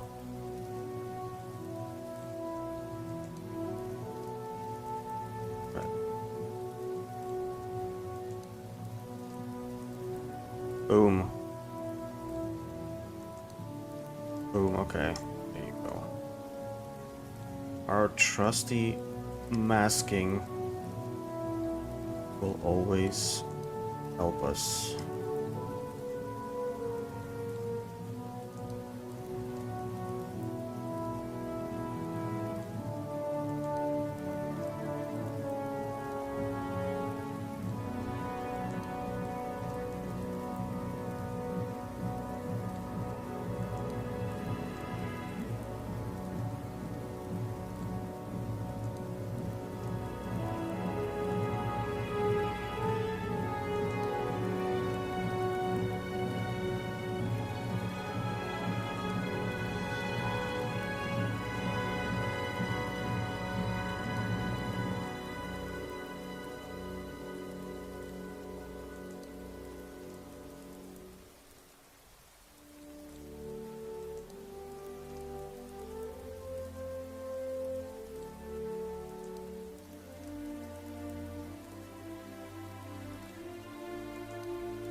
now for these things.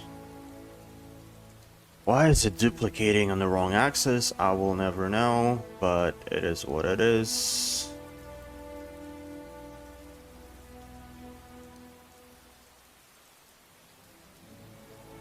It's actually annoying.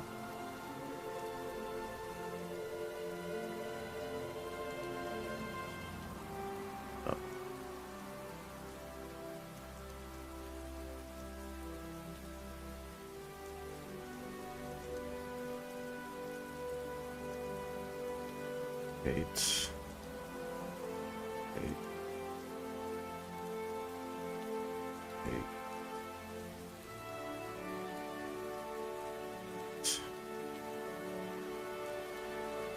Now, mirror on the wall. Who's the smartest of them all? Let's go.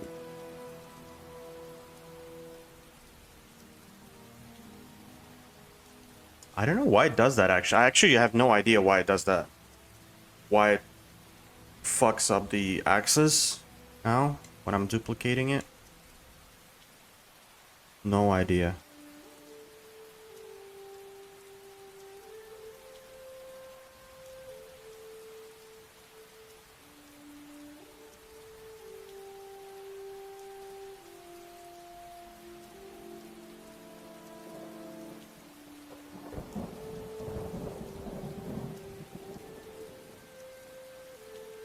With the music in the background, I sounded like Gandalf.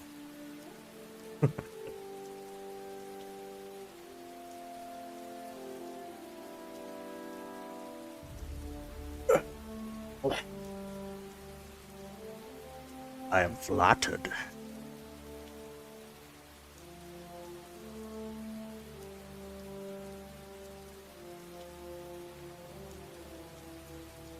Come on.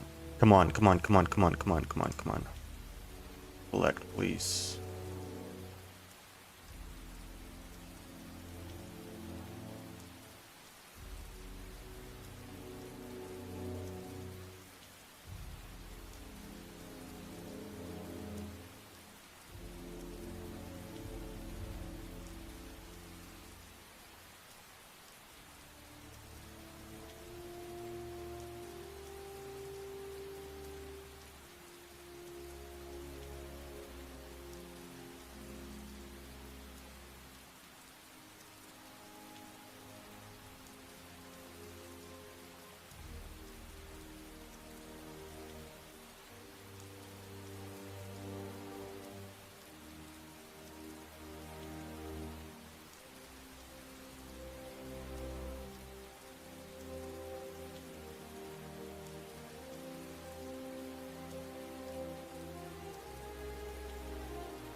Everything's off.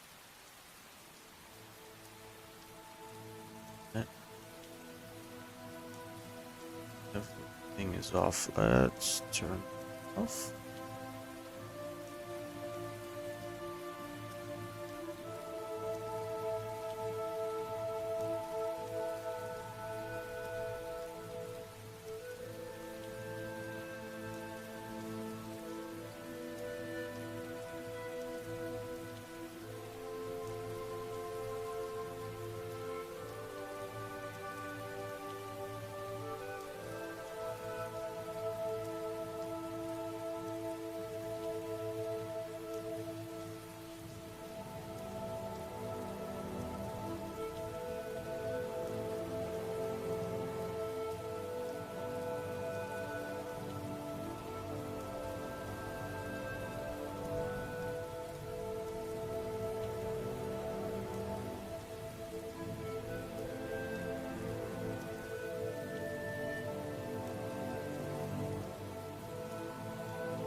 Usually, you want to be a little bit careful with merging the subtools when you do it really quickly. Sometimes it crashes the the software. So when you have a lot of subtools to merge like that, try not to spam it.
Okay.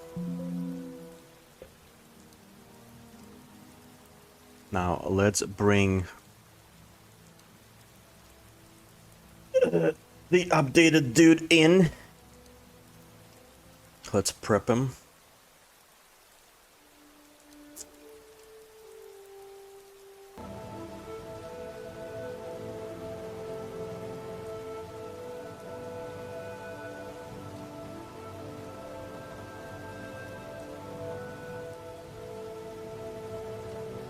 Listen, I had spicy KFC wings last night for my cheat meal. And let me tell you, make no mistake, today's not fun. Make no mistake, today's not fun. You best believe I kept that sad lion face in. Of course, cuz. Okay, so...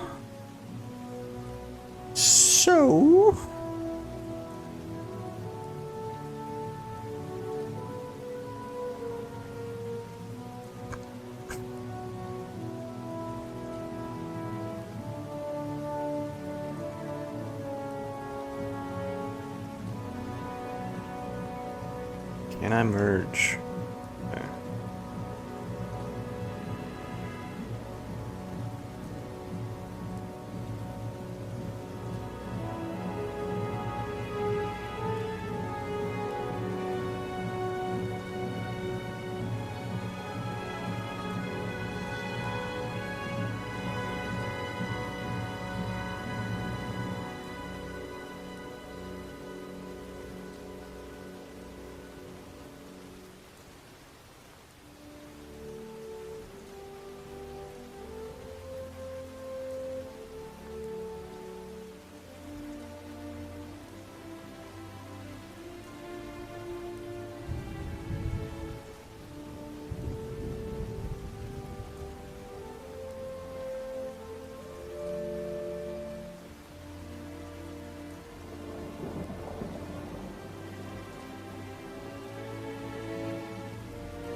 Oh!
No.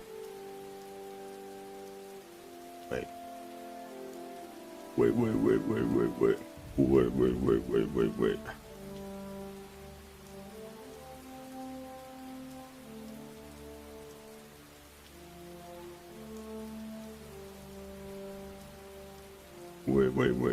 Wait. Okay.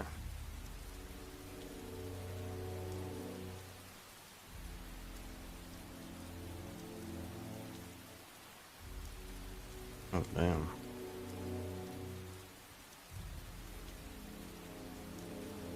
Oh, shit. Vertebrae's different. Okay.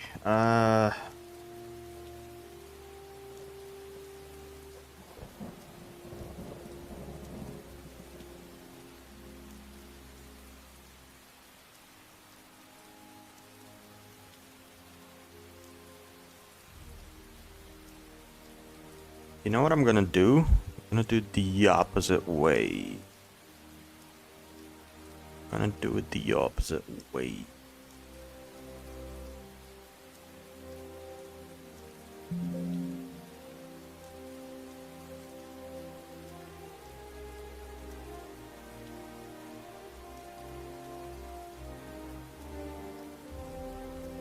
Because we're losing subdivision levels when we're merging and exporting an object like that. And to pose them, I kind of want to have that lower subdivision level available to me. See here, we have 3 subdivision levels. And it's just easier to pose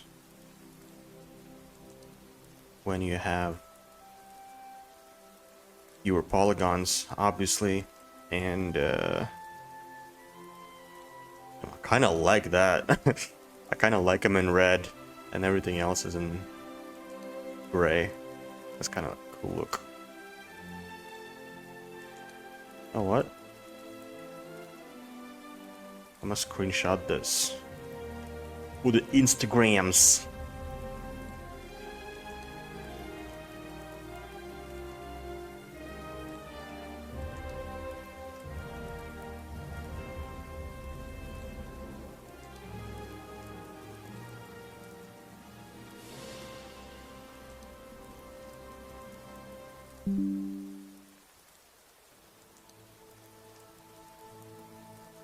And so what I'm gonna do is I'm just gonna import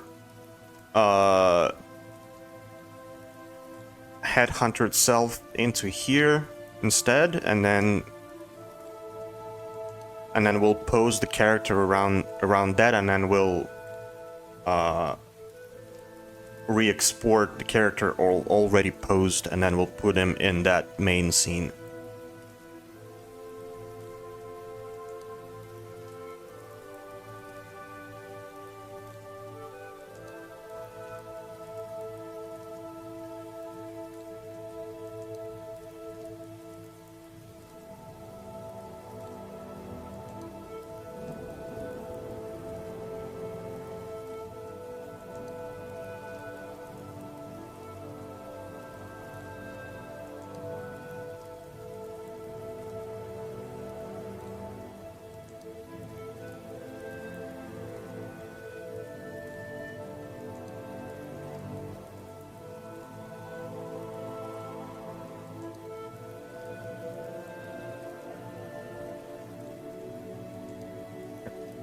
take a look at some references, perhaps.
Dumbledore's finger? Yeah, boy.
Nice.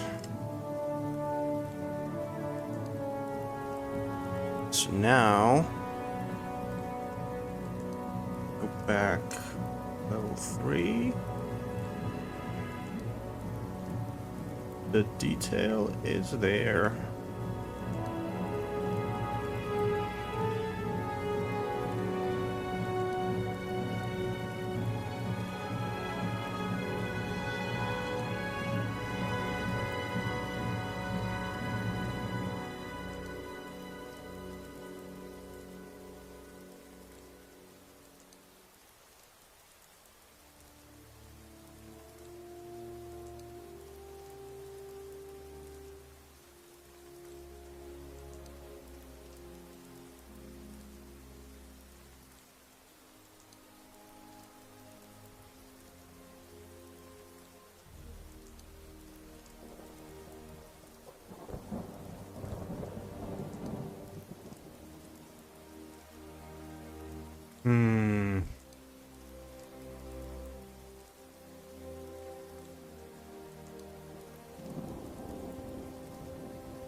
Probably group these now.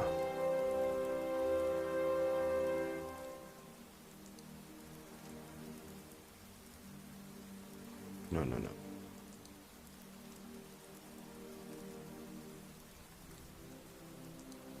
The teeth.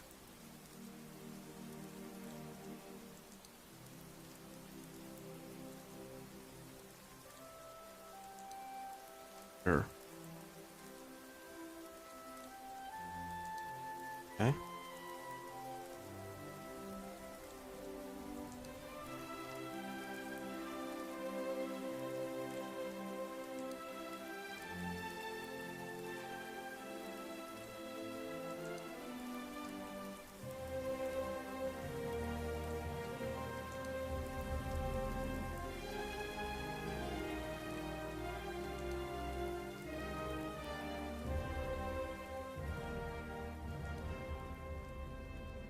Just so it's easier to kind of find them later. So we're gonna be moving the body around, and instead of, you know, losing those small spikes is somewhere in the middle of the mesh. Because for example, if I turn the torso either way, like some of these will get engulfed by the torso mesh, and then I'm gonna have to move it and, you know, rediscover them one by one instead of, and it's gonna be a pain in the ass. Gonna save some time to just group all of them, and once we move the torso, we just select the spikes, move them out the way, or kind of move them close to, and then if we select one, we select all of them basically, and then just, you know, gonna be easier to move around.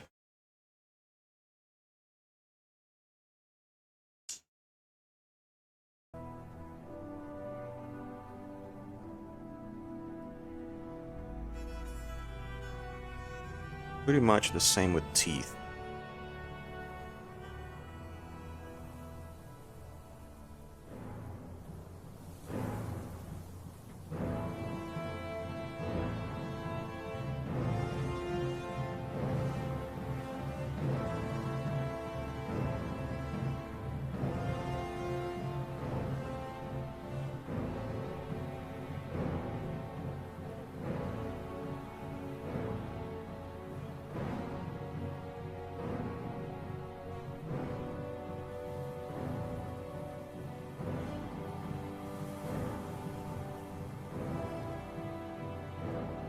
Boom.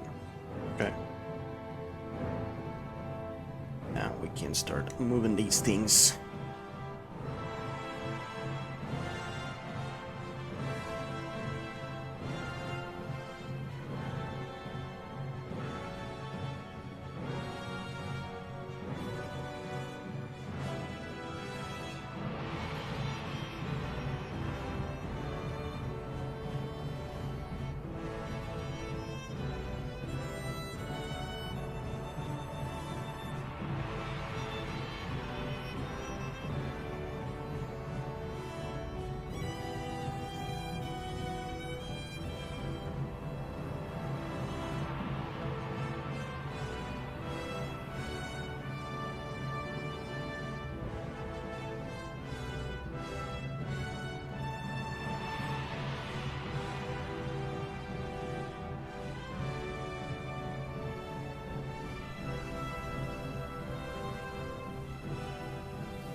Mm,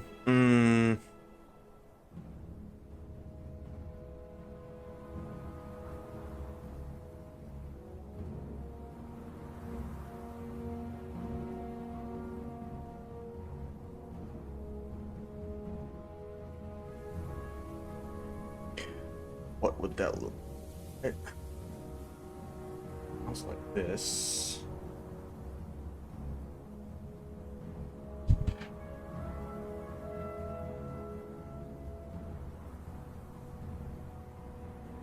That.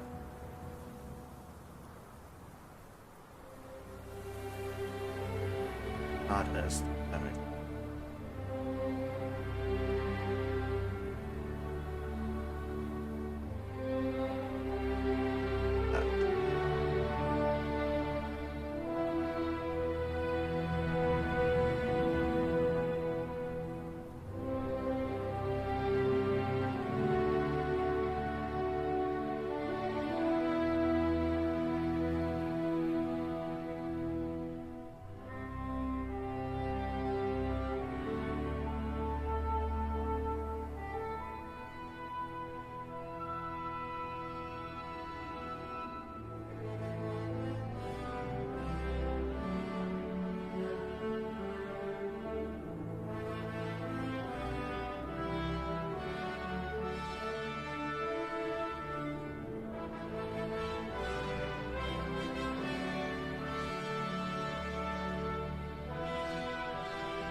Okay.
Ooh.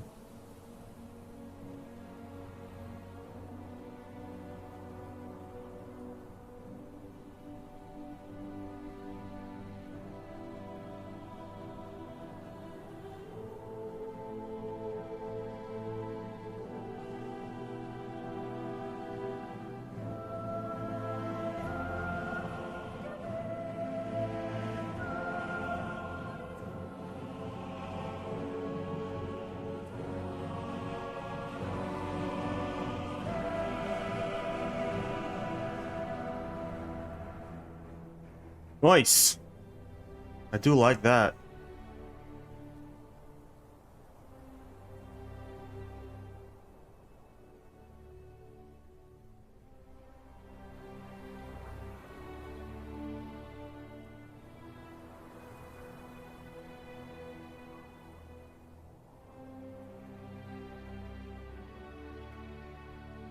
It's a nice pose. All right. So let's take a look at the details. Appropriate. Most part.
And it kind of makes me want to watch it as well.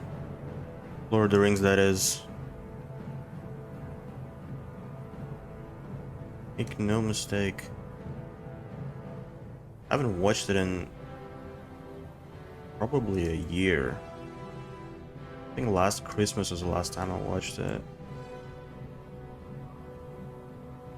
It's about time.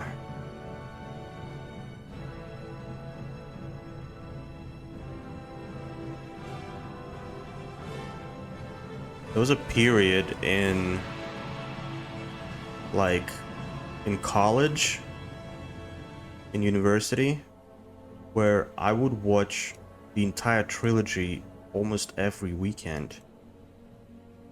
I was absolutely just obsessed with it. I was always obsessed with it, but like during college times, I don't know what it was. I just was watching it all the time, like every week. Would rewatch it, rewatch it, rewatch it.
Oh.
What?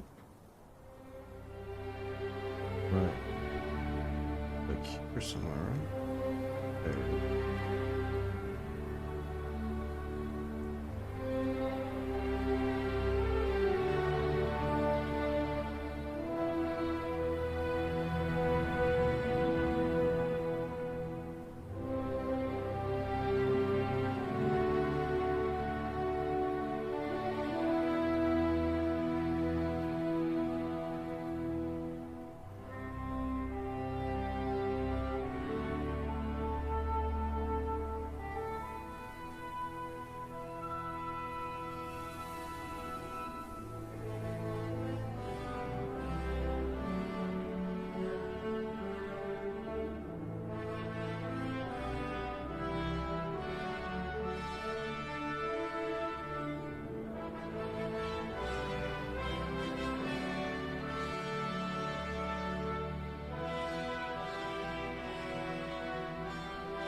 Hey.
Okay. So now let's merge. Now let's merge and export.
Get rid of this motherfucker.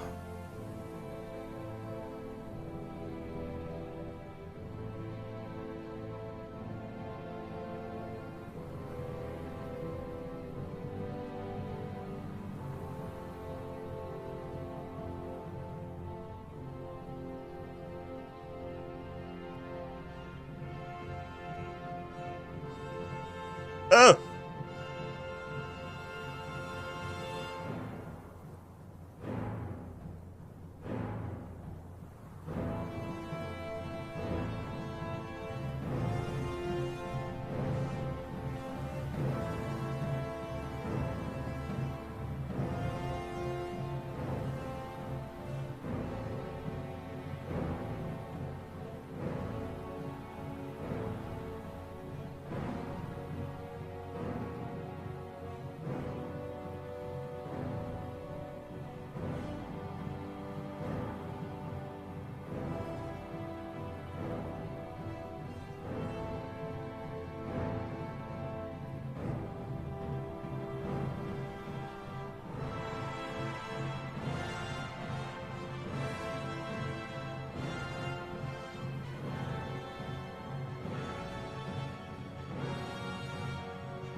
We're getting there! Let's freaking go.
Huh? Why is there two of them? What?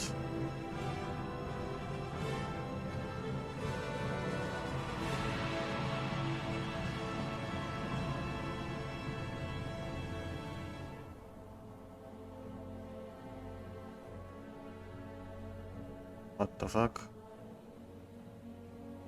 Delete this, please.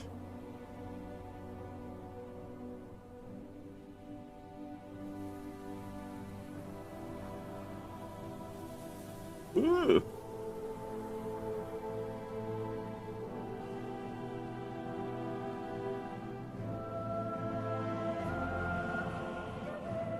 Okay.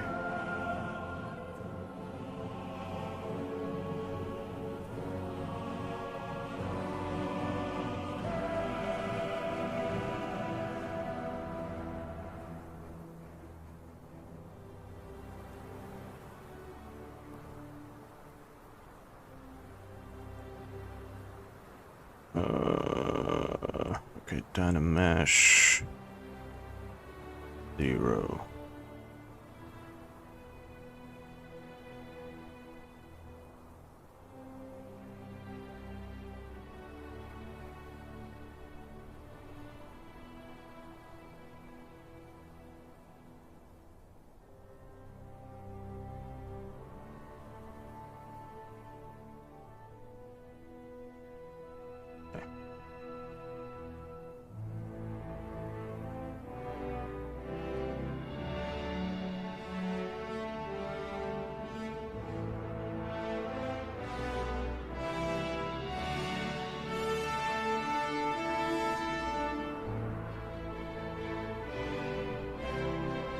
Nice. All right.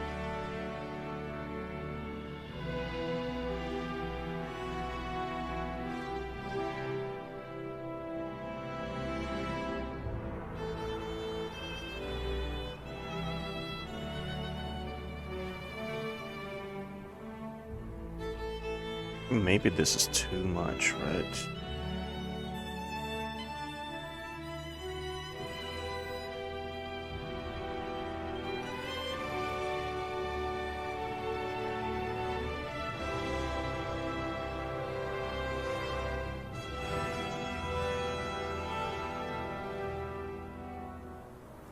Basically, what I'm doing here is I needed to kind of unify this, merge this mesh so it's one kind of single model, so that we can start kind of adding, you know, wear and tear to it. As it was before the Dynamesh part. See here, oh, there you go. We're doing it and nothing's happening because it's kind of just, there's not enough topology on it.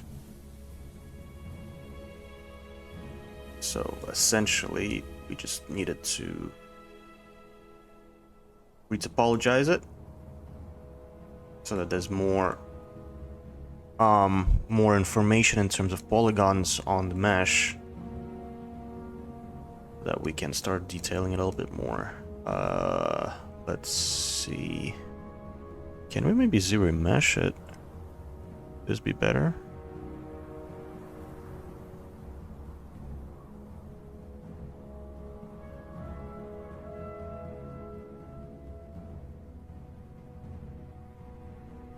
Oh.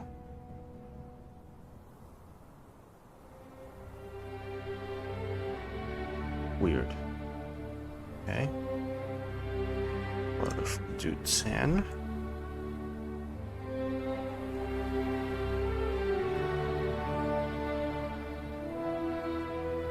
A little better.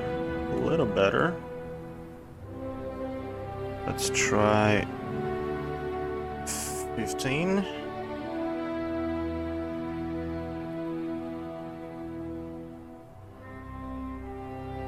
There we go.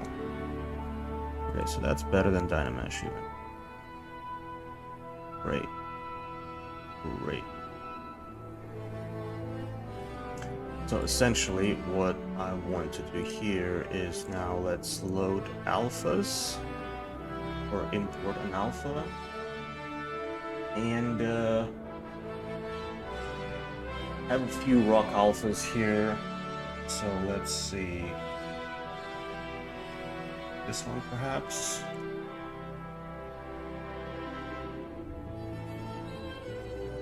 And alphas are literally just patterns that you can input into your brush, and it will just read that as the pattern that the brush is using to paint or to sculpt, right? So as you can see, we don't really see all that information, the detail on it, because we don't have enough polygons. So if we just subdivide it one more time, start drawing on it, see a little more detailing. Might even go in further. Start. There we go. Start developing this kind of breakage. Little. And you can control the intensity here. So if we just want subtle cracks or whatever it is,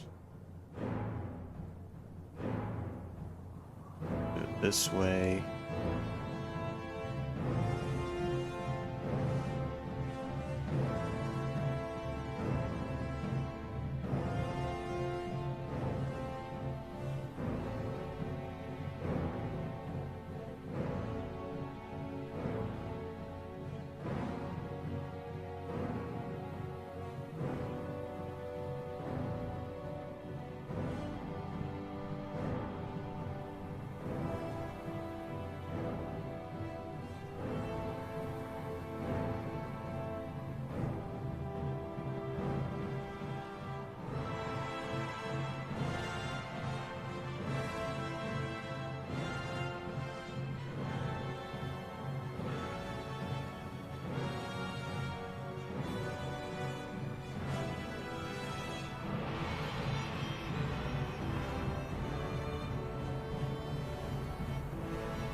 So this technique is just a very nice kind of quick way of adding a lot of details, especially if it's to do with textures.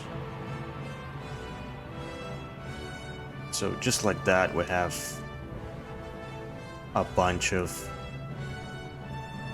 detailing in like seconds, really, right? We went from just a generic looking pillar like this, which is just, you know, whatever, not interesting at all, to all of a sudden having so much more going on, being so much more interesting. And you can do it with any alphas. Basically, it just has to be a black and white Photoshop file. And you can get a bunch of alphas online. You can find them again on ZBrush website in the resources part of the website. You can find some of them on websites like ArtStation and other websites that provide access or have like stores for 3D tools.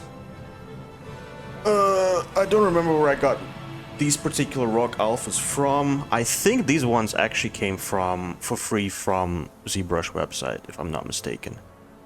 And it's just one of the best ways of, adding detail and textures into your models so that they don't, like, it just takes it from,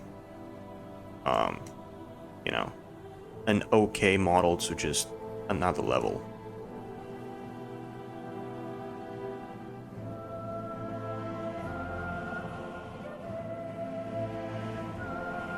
Perfect. So I think for today this is fantastic progress. I'm actually really satisfied with how far we've gone today. Getting the basis of our framing done, and posing the statue behind. Awesome. So next time we're just gonna keep adding things to the frame, just adding more elements into the scene. And yeah, it's getting there. It's almost done. I mean, from that point, once we've done with all the elements in the scene, we can start actually texturing and moving closer to the final result.